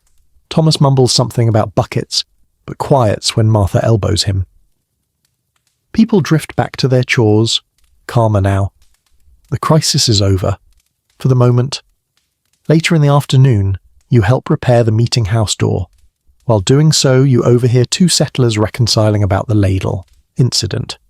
Someone gives an apologetic loaf of bread. Someone else offers to help patch the goat pen. You smile.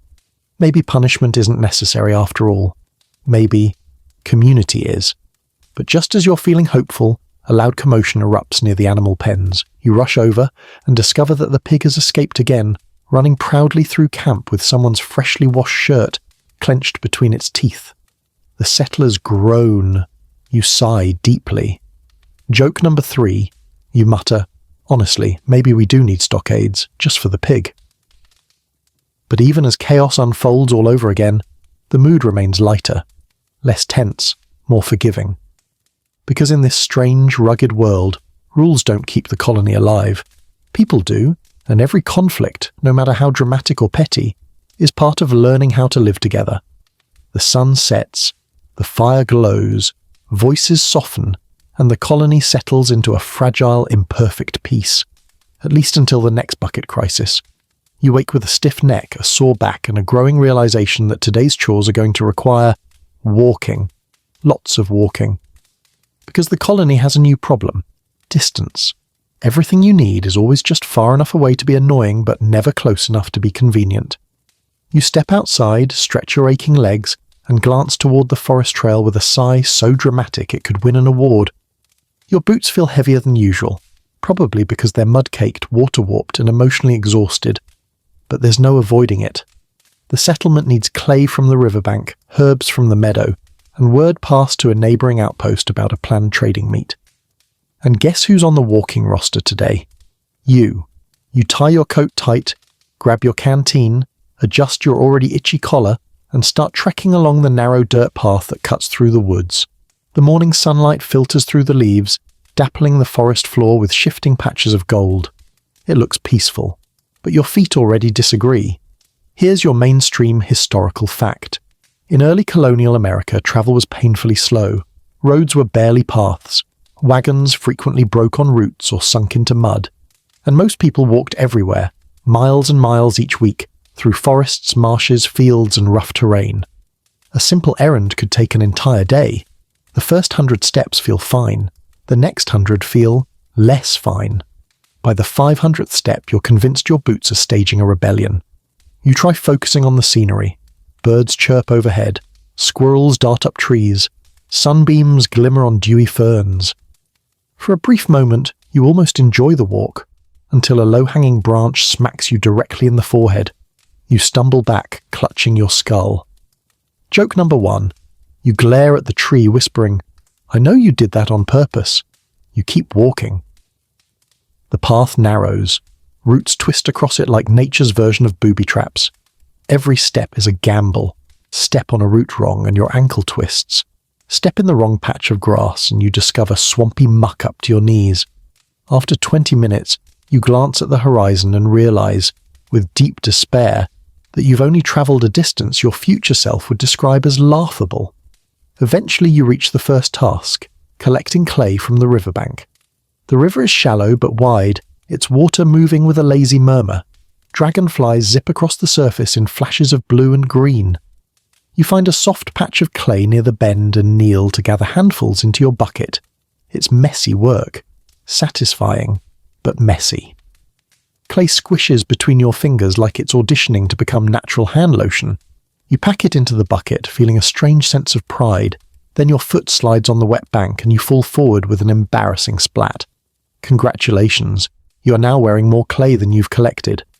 You pull yourself up, dripping sludge. Joke number 2. You mutter, "At least the mud hides the sweat stains."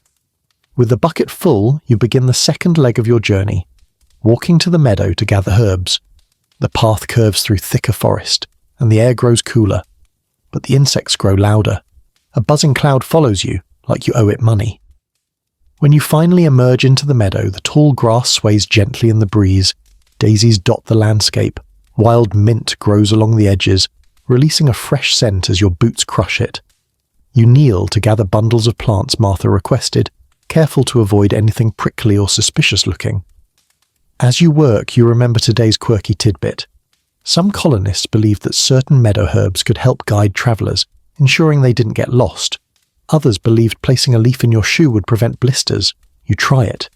The leaf immediately folds in half like a depressed tortilla. No relief whatsoever. Once your satchel is full, you continue your journey toward the neighbouring outpost. The trail is less defined here, more guesswork than path.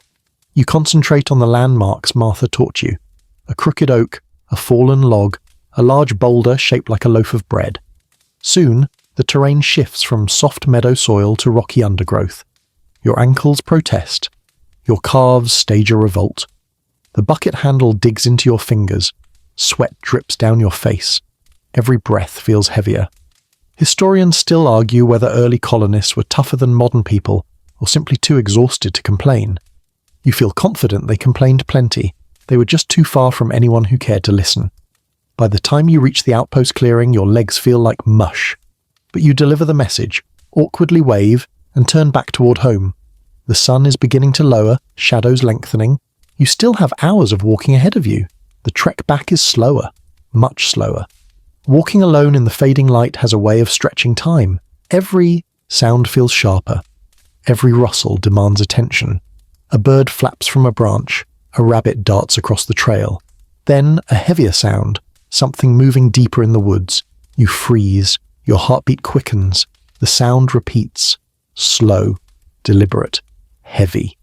You take one careful step backward. Then you see it. A deer. A normal, unimpressed, slightly judgmental deer. It stares at you like you're interrupting its evening thoughts. You feel ridiculous but relieved. You nod politely to the deer, because apparently that's who you are now, and continue walking. Joke number 3. You whisper to the trees, "If you could not scare me again today, that'd be great." As dusk settles, fireflies blink in the underbrush, guiding your path like tiny lanterns. Your exhaustion is deep but strangely peaceful now, soft, almost rhythmic. The forest hums gently, and for a moment, the walk feels less like a chore and more like a quiet, meditative ritual. When you finally return to camp, the fire glows warmly in the center. People look up as you approach, muddy, scratched, sweaty, leaf-covered, and someone hands you a bowl of stew with a sympathetic smile. You collapse beside the fire, legs trembling, and breathe in the smoky scent. The warmth seeps into your tired bones. Someone teases you about the clay on your face. Someone else asks if you got lost. You grin weakly. Travel in Colonial America isn't glamorous. It isn't fast. It isn't fun. But as you sit with your weary feet stretched toward the flames, you realize something important. Even the longest, hardest journey ends in a circle of firelight, food, and familiar faces. And somehow, that makes every step worth it. You wake up sore in places you didn't know had nerves. Yesterday's long trek has left your legs feeling like wet rope, your lower back crackling like old kindling, and your shoulders insisting they've retired from all future lifting. You stretch, wince, and tell yourself you'll take it easy today, which is adorable, because Colonial America does not recognize the concept of taking it easy. The moment you step outside your shelter, before you even fully blink at the morning light, someone calls your name. Can you help with the firewood? After that, we need hands at the well. Also, have you seen the pig? You sigh deeply enough to be considered a small storm system. Because in this world, work is not a schedule, it's a lifestyle. A relentless dawn-to-dusk cycle of tasks that ripple into more tasks, all piling up in an endless to-do list handed to you by fate, nature, and your neighbour's questionable decision-making skills. You grab your axe, your arms protesting instantly, and trudge toward the woodpile. The morning is cool, the air sharp with pine and smoke. You set up a thick log, raise the axe, and swing. The blade bites, but only halfway. You swing again, and again. Each impact rattles your bones like your skeleton is trying to stage a mutiny. Here's your mainstream historical fact. Colonial settlers typically work 12-16 hours a day, every day except the Sabbath. Farming, tending livestock, hauling water, building structures, repairing tools, preserving food, chopping firewood, weaving, sewing, clearing land. It was non-stop. Life wasn't divided into work and home. Life was work. You split several logs before your hands finally demand a break. You wipe sweat from your forehead, only for it to immediately return. Another settler jogs over, breathless. "We need help repairing the paddock fence. One of the goats chewed through the rope." Chewed through the rope. The goat chewed through the rope. Joke number 1. You whisper to the sky, "Why is the goat smarter than me and also more destructive?" You grab your toolkit, hammer, stakes, rope, and follow the settler. The fence looks like someone held a wrestling match in front of it, which honestly isn't far from the truth. You kneel, tie new knots, reinforce the beams, and hammer in the loose supports. Each hammer strike jolts your elbow. By the time you stand, your knees crack loudly enough for the chickens to look over in judgment. You barely take 3 steps before a child runs up shouting, "We're out of water." Right. Water time. You collect every bucket you can find, half of which have dents from being dropped during previous water runs, and start the trek to the spring. The day is warming, sweat gathers behind your neck. You try carrying 2 buckets at once, but your arms tremble alarmingly, so you settle for 1 at a time. You walk, fill, lift, carry, repeat, over and over. Each trip feels longer than the last. By your 5th trip, your back sighs louder than your mouth. By the 8th, you begin narrating your suffering aloud, because at least your misery deserves commentary. When all the buckets are full, you head back to camp only to find a small crowd standing around the cooking area. The stew pot is tilted, not fallen, thankfully, but leaning in a way that guarantees disaster. The supporting stones shifted. You're asked to fix it because apparently colonial physics is now your responsibility. You kneel, reposition the stones, stabilize the pot, and clean the spilled broth. It smells good, meaty, herbal, warm. You think about how lucky you'll be to have a bowl of it later. Then someone calls out, "We need more herbs." Your shoulders sag. You join a small foraging group heading into the woods. The walk is short, but your legs protest anyway. You gather wild mint, sage, and a few edible roots, checking each twice because no one wants poisonous stew. By the time you return, the pot is boiling, and the smell is heavenly enough to momentarily make you forget your aching muscles. But rest is not on the menu. Someone rushes over to say the toolshed door is stuck. You investigate. It's swollen from humidity and refuses to open more than a finger width. You wedge in a chisel, press your shoulder against the frame, and push with all your remaining strength. The door finally pops open and slams into you. Your forehead meets the wood with a loud thunk. Joke number 2, you whisper to yourself, "At least it wasn't the pig this time." Dizzy but determined, you help sort tools inside the shed. Hose, rakes, shovels, all needing repair, sharpening, or new handles. You sharpen 2 blades. You sand down a splintered handle. You oil a few rusting nails. Your hands are shaking by the time you're done. Then someone shouts your name again. "The roof! We need help with the roof!" Of course you do. You climb a makeshift ladder made of questionable branches and even more questionable twine. The roof creaks dangerously. You patch leaks with tar and scrap wood while imagining future you falling through the roof, superhero style, only to land on the communal stew. You thank the universe it hasn't happened yet. By late afternoon, your shirt is soaked with sweat.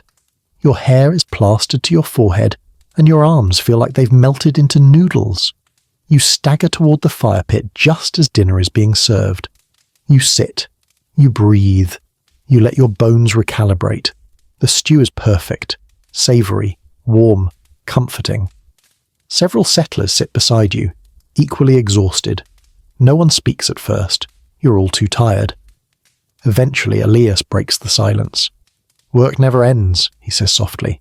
You nod, sipping your stew. Then Annabelle, with a small smile, adds, "But neither do we." The quiet nods around the fire feel heavier than words. Historians still argue whether colonial settlers romanticized hard work or simply didn't have the luxury of questioning it. But here, in the glow of the fire, surrounded by aching bodies and soft sighs, you realize something important. The work may be endless, but it's shared. Later that night, you crawl into your shelter, collapse into your uneven bedding, and feel every inch of your overworked body. Joke number 3. You whisper to yourself, "If I ever sit still long enough, I'm going to turn into a tree." But exhaustion brings peace. Your eyes grow heavy, your breath settles. Tomorrow the work will start again. But for now, you let sleep claim you like the gentlest task of the day. You wake before dawn, not because of shouting or cold or thunder or goats. Not this time. You wake because for once the world outside your shelter feels quiet, soft, almost gentle. You blink at the faint glow in the sky and take a slow, steady breath. Your muscles still ache from yesterday's endless labour, but the heaviness in your chest feels lighter somehow. Today won't be easier, you know that. Colonial life doesn't hand out easy, but today might, just might, offer a few tiny slivers of comfort. And those slivers, they mean everything. You step outside into the pale morning air. A thin mist drifts across the clearing, diffusing the sunlight into a sleepy haze. The fire pit smoulders peacefully. A few early risers tend embers with quiet hands. No one is arguing about buckets. No one is chasing the pig. No one is waving broken tools in the air demanding justice. It feels like the settlement collectively sighed in the night and finally exhaled. You wander toward the spring with your bucket. The air is crisp but not biting. Birds chirp lazily. Insects hover like they haven't quite clocked in for their daily annoyance shift yet. You dip your bucket into the fresh water and smile faintly at the reflection rippling back at you. Sleepy eyes, messy hair, a smear of dirt on your cheek you can't remember earning. On the walk back, you notice herbs sprouting near the path, tiny green shoots, hopeful and determined. You pick a few sprigs for later, letting their bright scent wake you up more than any warm drink could. Here's your mainstream historical fact. Despite the brutal reality of colonial life, small comforts played an essential psychological role. A warm drink, a soft song, a well-told story, a handful of fresh herbs, a moment in the sun, these weren't luxuries. They were survival tools, emotional insulation, ways for settlers to remind themselves that amidst the struggle, life still held pockets of warmth. Back at camp, Martha waves at you with surprising cheer. She's holding a small wooden bowl of warm porridge sweetened, miraculously, with a tiny spoonful of last season's dried berries. Found them tucked behind the grain sacks, she says with a conspiratorial smile. You take a bite. It's sweet. Barely, but undeniably sweet. The flavour blooms across your tongue like a tiny sunrise. You close your eyes and savour it. This is comfort. Simple, fleeting, priceless. As you eat, Elias joins you, sitting gingerly on a log. His fever is gone now, replaced by a tired but steady strength. He smiles at you, and you feel a quiet wave of relief wash through your chest. "Good morning," he says. "Good morning," you echo. You don't need to say more. The shared silence is enough. After breakfast, you wander toward the field where your stubborn little garden is growing, or trying to grow. The corn stalks are still spindly. The beans are hesitant. The squash is either thriving or plotting. Something. You still haven't figured out which. But as you kneel to inspect the soil, you notice something surprising. New growth. Tiny green leaves pushing up through the dirt. Not many, but enough to make your heart skip. You touch the soil gently. Warm, moist, alive. Joke number 1. You whisper to your seedlings, "Congratulations, you've survived longer than I expected." You spend the next hour weeding and smoothing the soil, humming softly under your breath. Annabelle walks by and leaves a little charm, a braided twig beside your garden, for good luck. You don't believe in those charms, except maybe you do, just a little. Later in the day, you help Samuel mend a fishing net. The two of you sit by the water's edge, sunlight glinting off the ripples. The rhythmic pull and knot of the net is oddly soothing. You talk about nothing heavy, just birds, weather, the best way to cook fish without making it taste like sadness. The kind of conversation that warms more than it drains. In the afternoon, someone begins singing softly near the fire, an old tune, familiar even though you don't remember ever hearing it before. A few people hum along. The harmony's rough, but honest. You let yourself lean back, soaking in the sound like warmth. Then comes an unexpected treat. A trader passing through offers a small bottle of honey, not for trade, but as a gift. "A good harvest this year, more than I need," he says. Honey. Golden, glowing honey. You dip a fingertip in and taste it. It's like swallowing sunshine. Your knees nearly buckle with joy. Joke number 2. You consider dedicating your life to bees out of pure gratitude. Dinner is simple, stew again, but today it tastes better. Someone added herbs you gathered. Someone else brought a fresh fish from the river. The fire crackles cheerfully. People talk softly, laugh easily. Even the pig behaves, for once. As twilight settles, the sky turns a soft wash of violet and amber. Fireflies flicker at the edges of camp.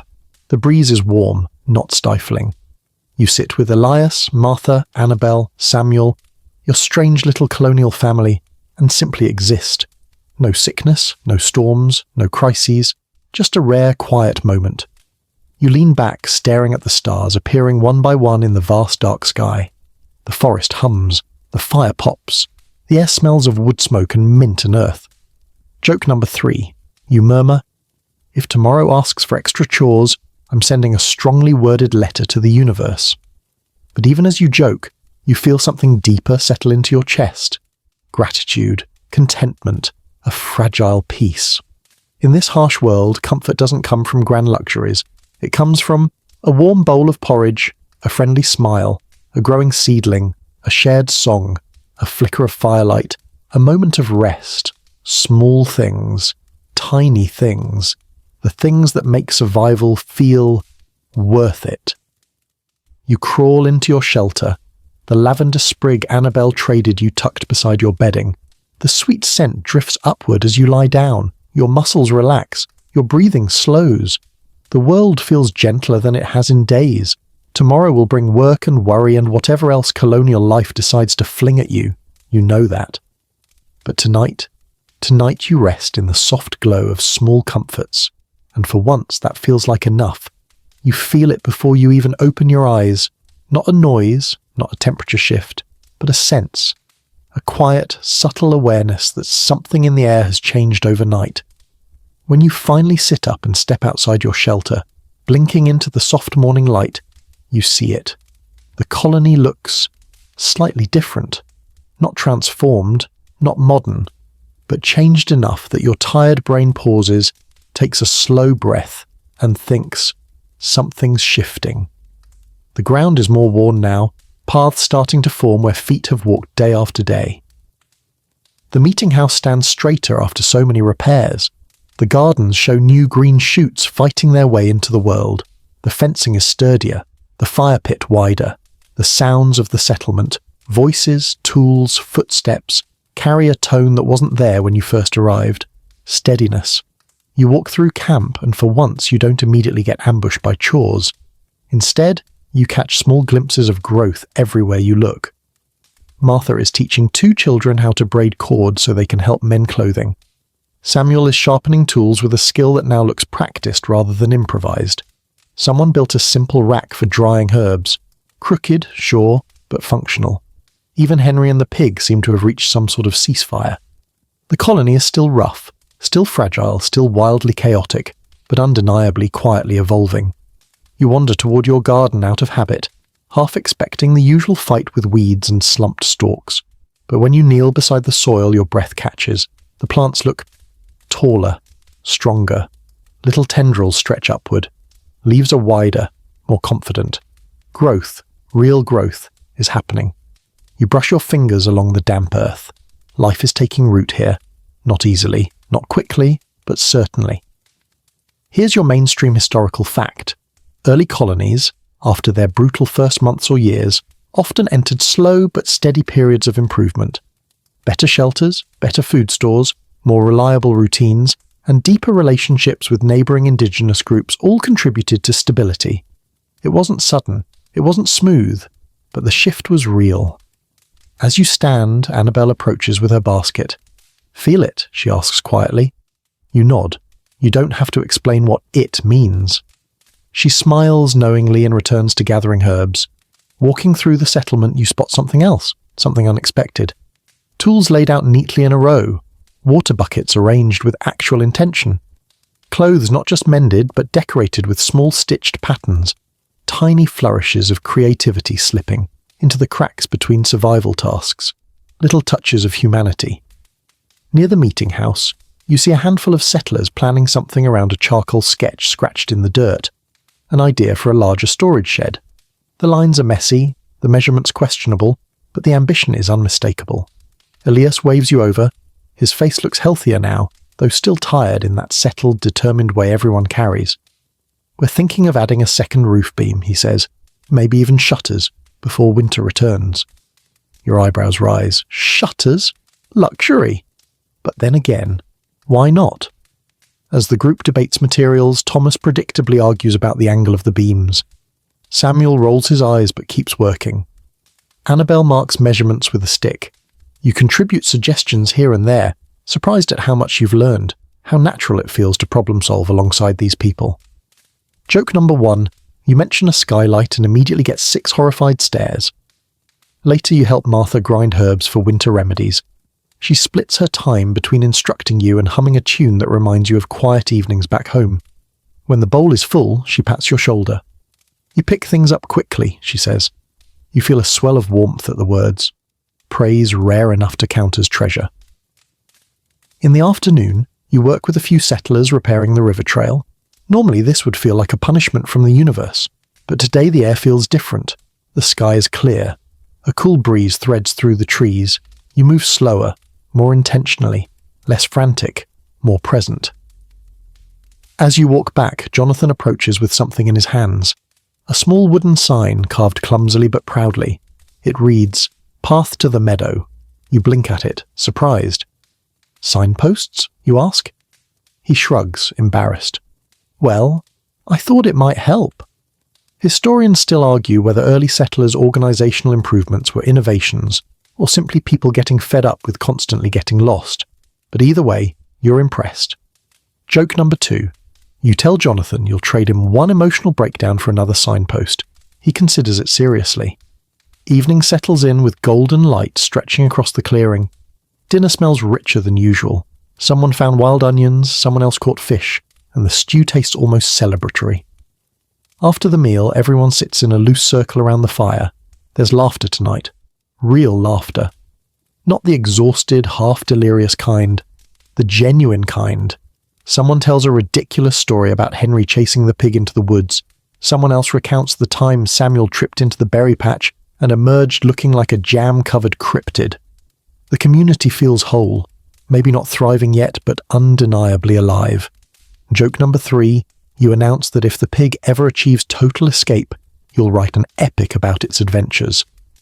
As darkness deepens, you lean back, letting the warmth of the fire soak into your bones. The stars shine brighter than usual, as if the sky itself is acknowledging the colony's small but meaningful milestones.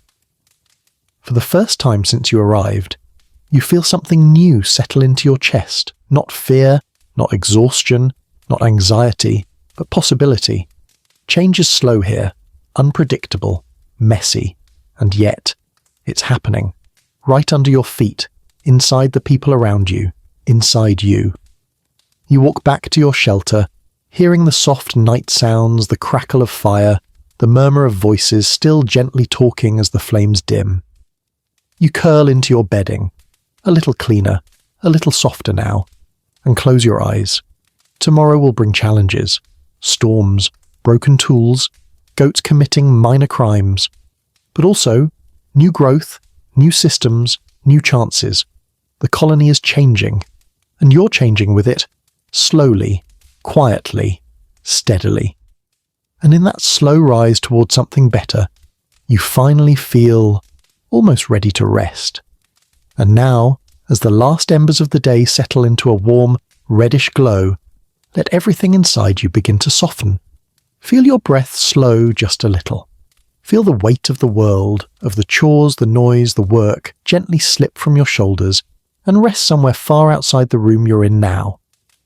Imagine yourself walking through the quiet settlement one final time, only this time there is no rush, no tasks waiting, no footsteps hurrying behind you, just the cool evening air brushing against your skin like a soft blanket, and the gentle hush of the forest settling down to sleep. The cabins stand in calm silhouettes, steady and familiar. A few embers glow in the fire pit, flickering softly like fireflies deciding whether to drift upward. The stars overhead spread across the sky in a slow, peaceful shimmer, as if they're watching over the clearing, keeping it safe through the long night. You breathe in and out. Let your shoulders lower, let your jaw relax, let the space around your eyes soften. Everything slows, everything quiets. Picture the little comforts of the colony. The lavender sprig tucked beside your bed, the warm bowl of stew, the gentle hum of voices fading into the night. Picture the way the earth feels beneath your feet, solid and grounding, holding you exactly where you need to be. And with each slow breath, imagine the night growing even quieter, the wind easing, the trees stilling, the world settling into a gentle, patient rest.